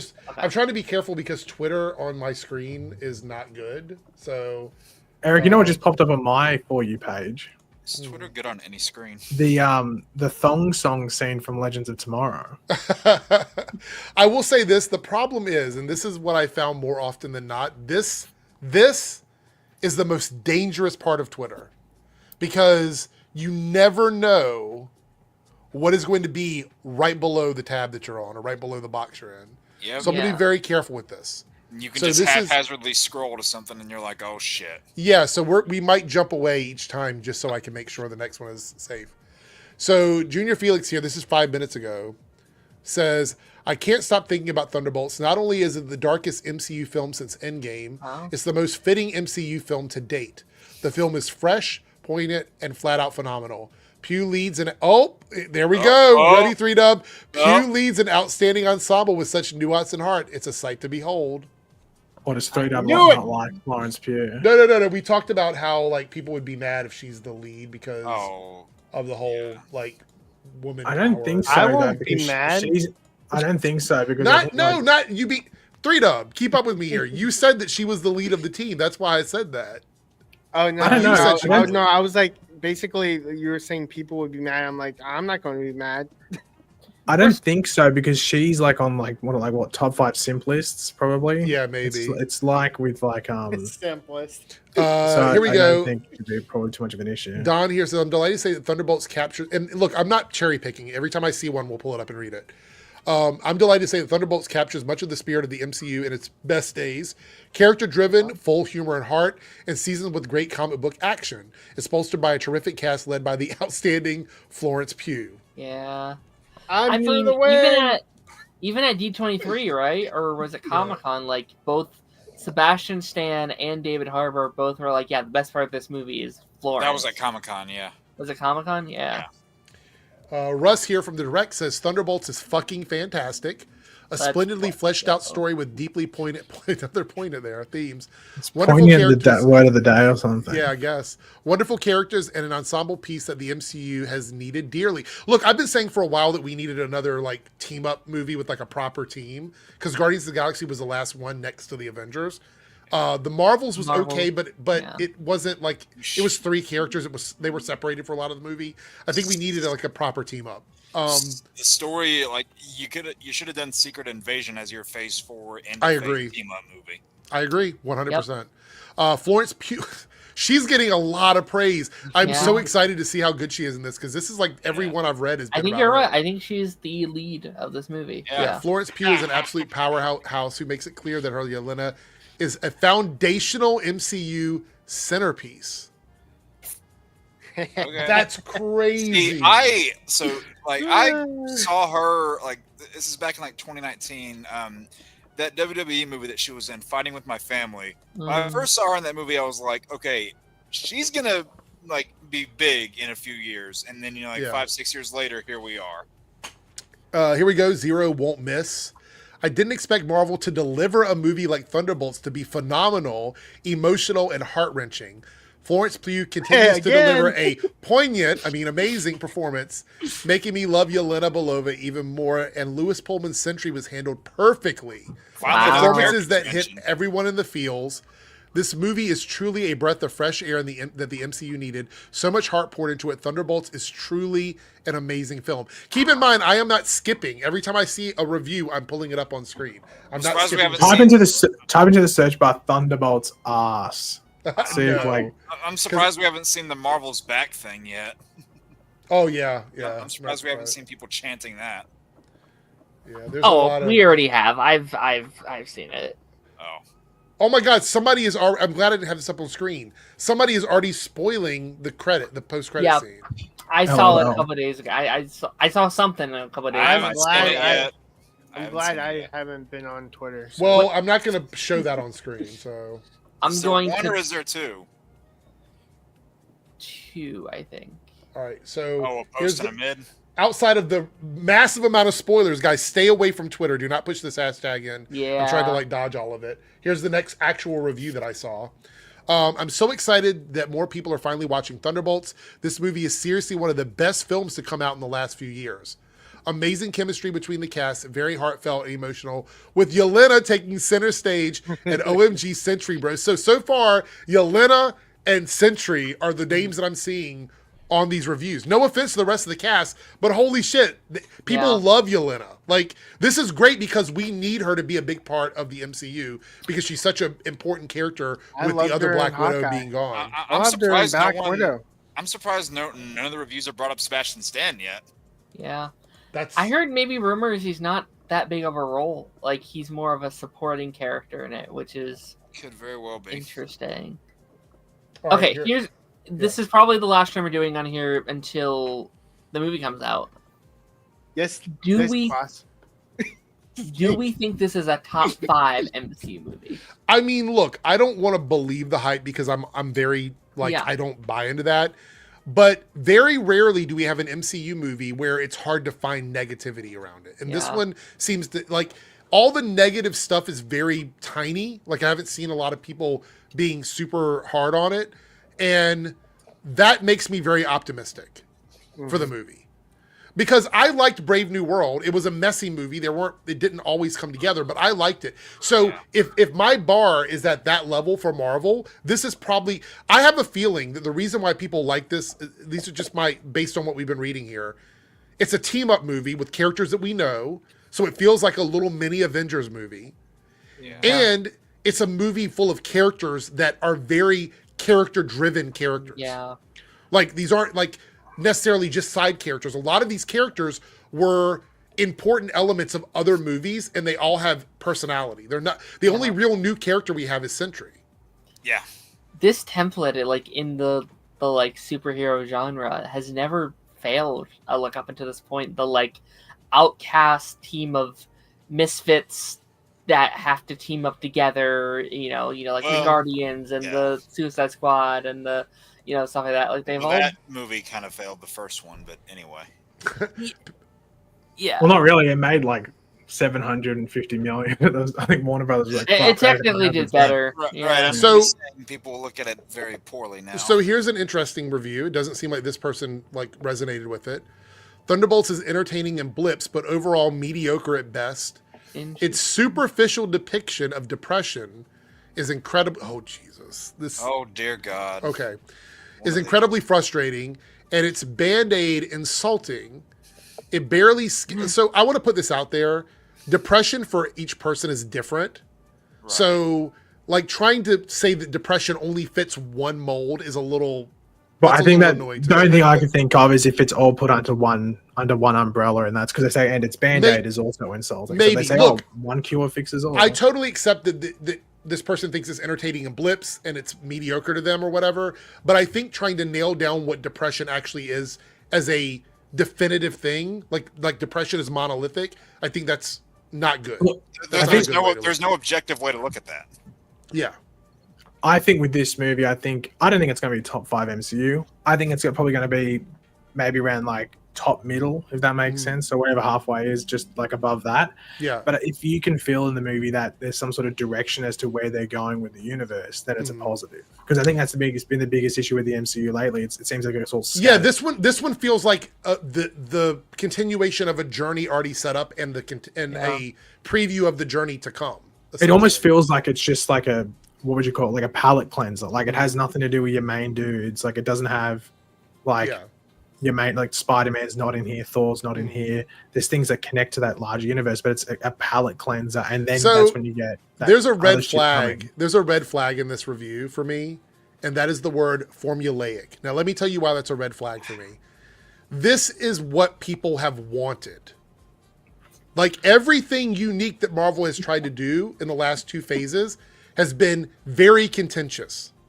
So to chastise them for going back to somewhat a formula that they've already done. Yep. That's why so many of the reviews are praising it, because it feels like something that we had before. And that's what a lot of people want. Now, I'm not saying I disagree with Courtney. I liked all the experimental stuff that Marvel did. Some more than others. Some of it failed. Some of it didn't work. But I don't think you should chastise them for going back to what worked for them. That's a little weird. Matinee with lowered expectations. That's crazy. That's crazy. Look, it's fine if that's how she feels about it, but some of these like criticisms are very fucking strange. Like the depression thing and getting mad at them because they went back to their formula. That's weird. Let's see. I gotta see what they do with it to like combat that criticism. Like, yeah, let me see what else we got here. As I said, I'm skipping. There's actual video spoilers. This is crazy. Yeah. Did you see the one with Kevin James all over? Yeah, that one, sure. Let's see. What else do we have? Kevin James isn't in Thunderbolts, at least from what I know, so that's not a spoiler. Mall Cop will return. I think he was King of Queens in that photo I saw. It's in New York, isn't it? So maybe he is in the movie. Here's an interesting one here. It goes, random Thunderbolt thoughts watching the movie. Thank you to whoever's idea it was starting the movie with Florence Pugh in sweats. David Harbour is the best second chance father. Okay, I believe that. Yeah. Wyatt plays such a great douchebag. Okay. Yeah, he's supposed to be like he's not supposed to be a likable character. Let's see. It's weird that both he and his dad have been in the MCU. All right, so this is the last one we're going to read because we need to wrap up the stream. But says here, Thunderbolts starts on smaller scale and should have stayed there. There's a thread. Oh no, Tara, why is there a thread? I don't want to click through this. And she's not monetized as well, so why thread it? Yeah. Starts on a smaller scale. It should have stayed there to carve out a unique space in the MCU. When the scale blooms and the power test montage gets excessive, it devolves. But Florence Pugh is the MVP. But Wyatt and David also step up. Okay, so again, Wyatt, David, we're hearing some of the similar names. It seems like Taskmaster isn't being talked about. Bucky isn't being talked about. Ghost isn't being talked about.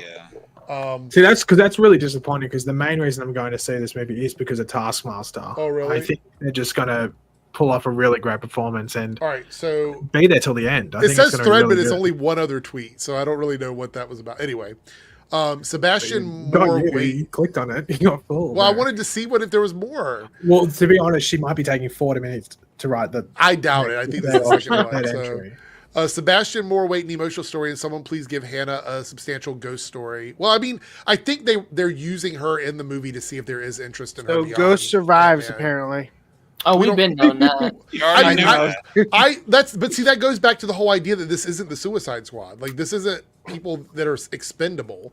Well- They don't necessarily want them to die. I don't think. I mean, maybe Val does.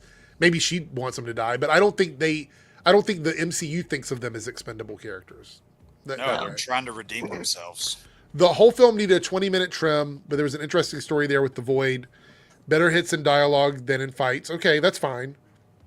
Overall, wish the team stayed on scrappy fringes. So I have a theory about what she's saying without saying it.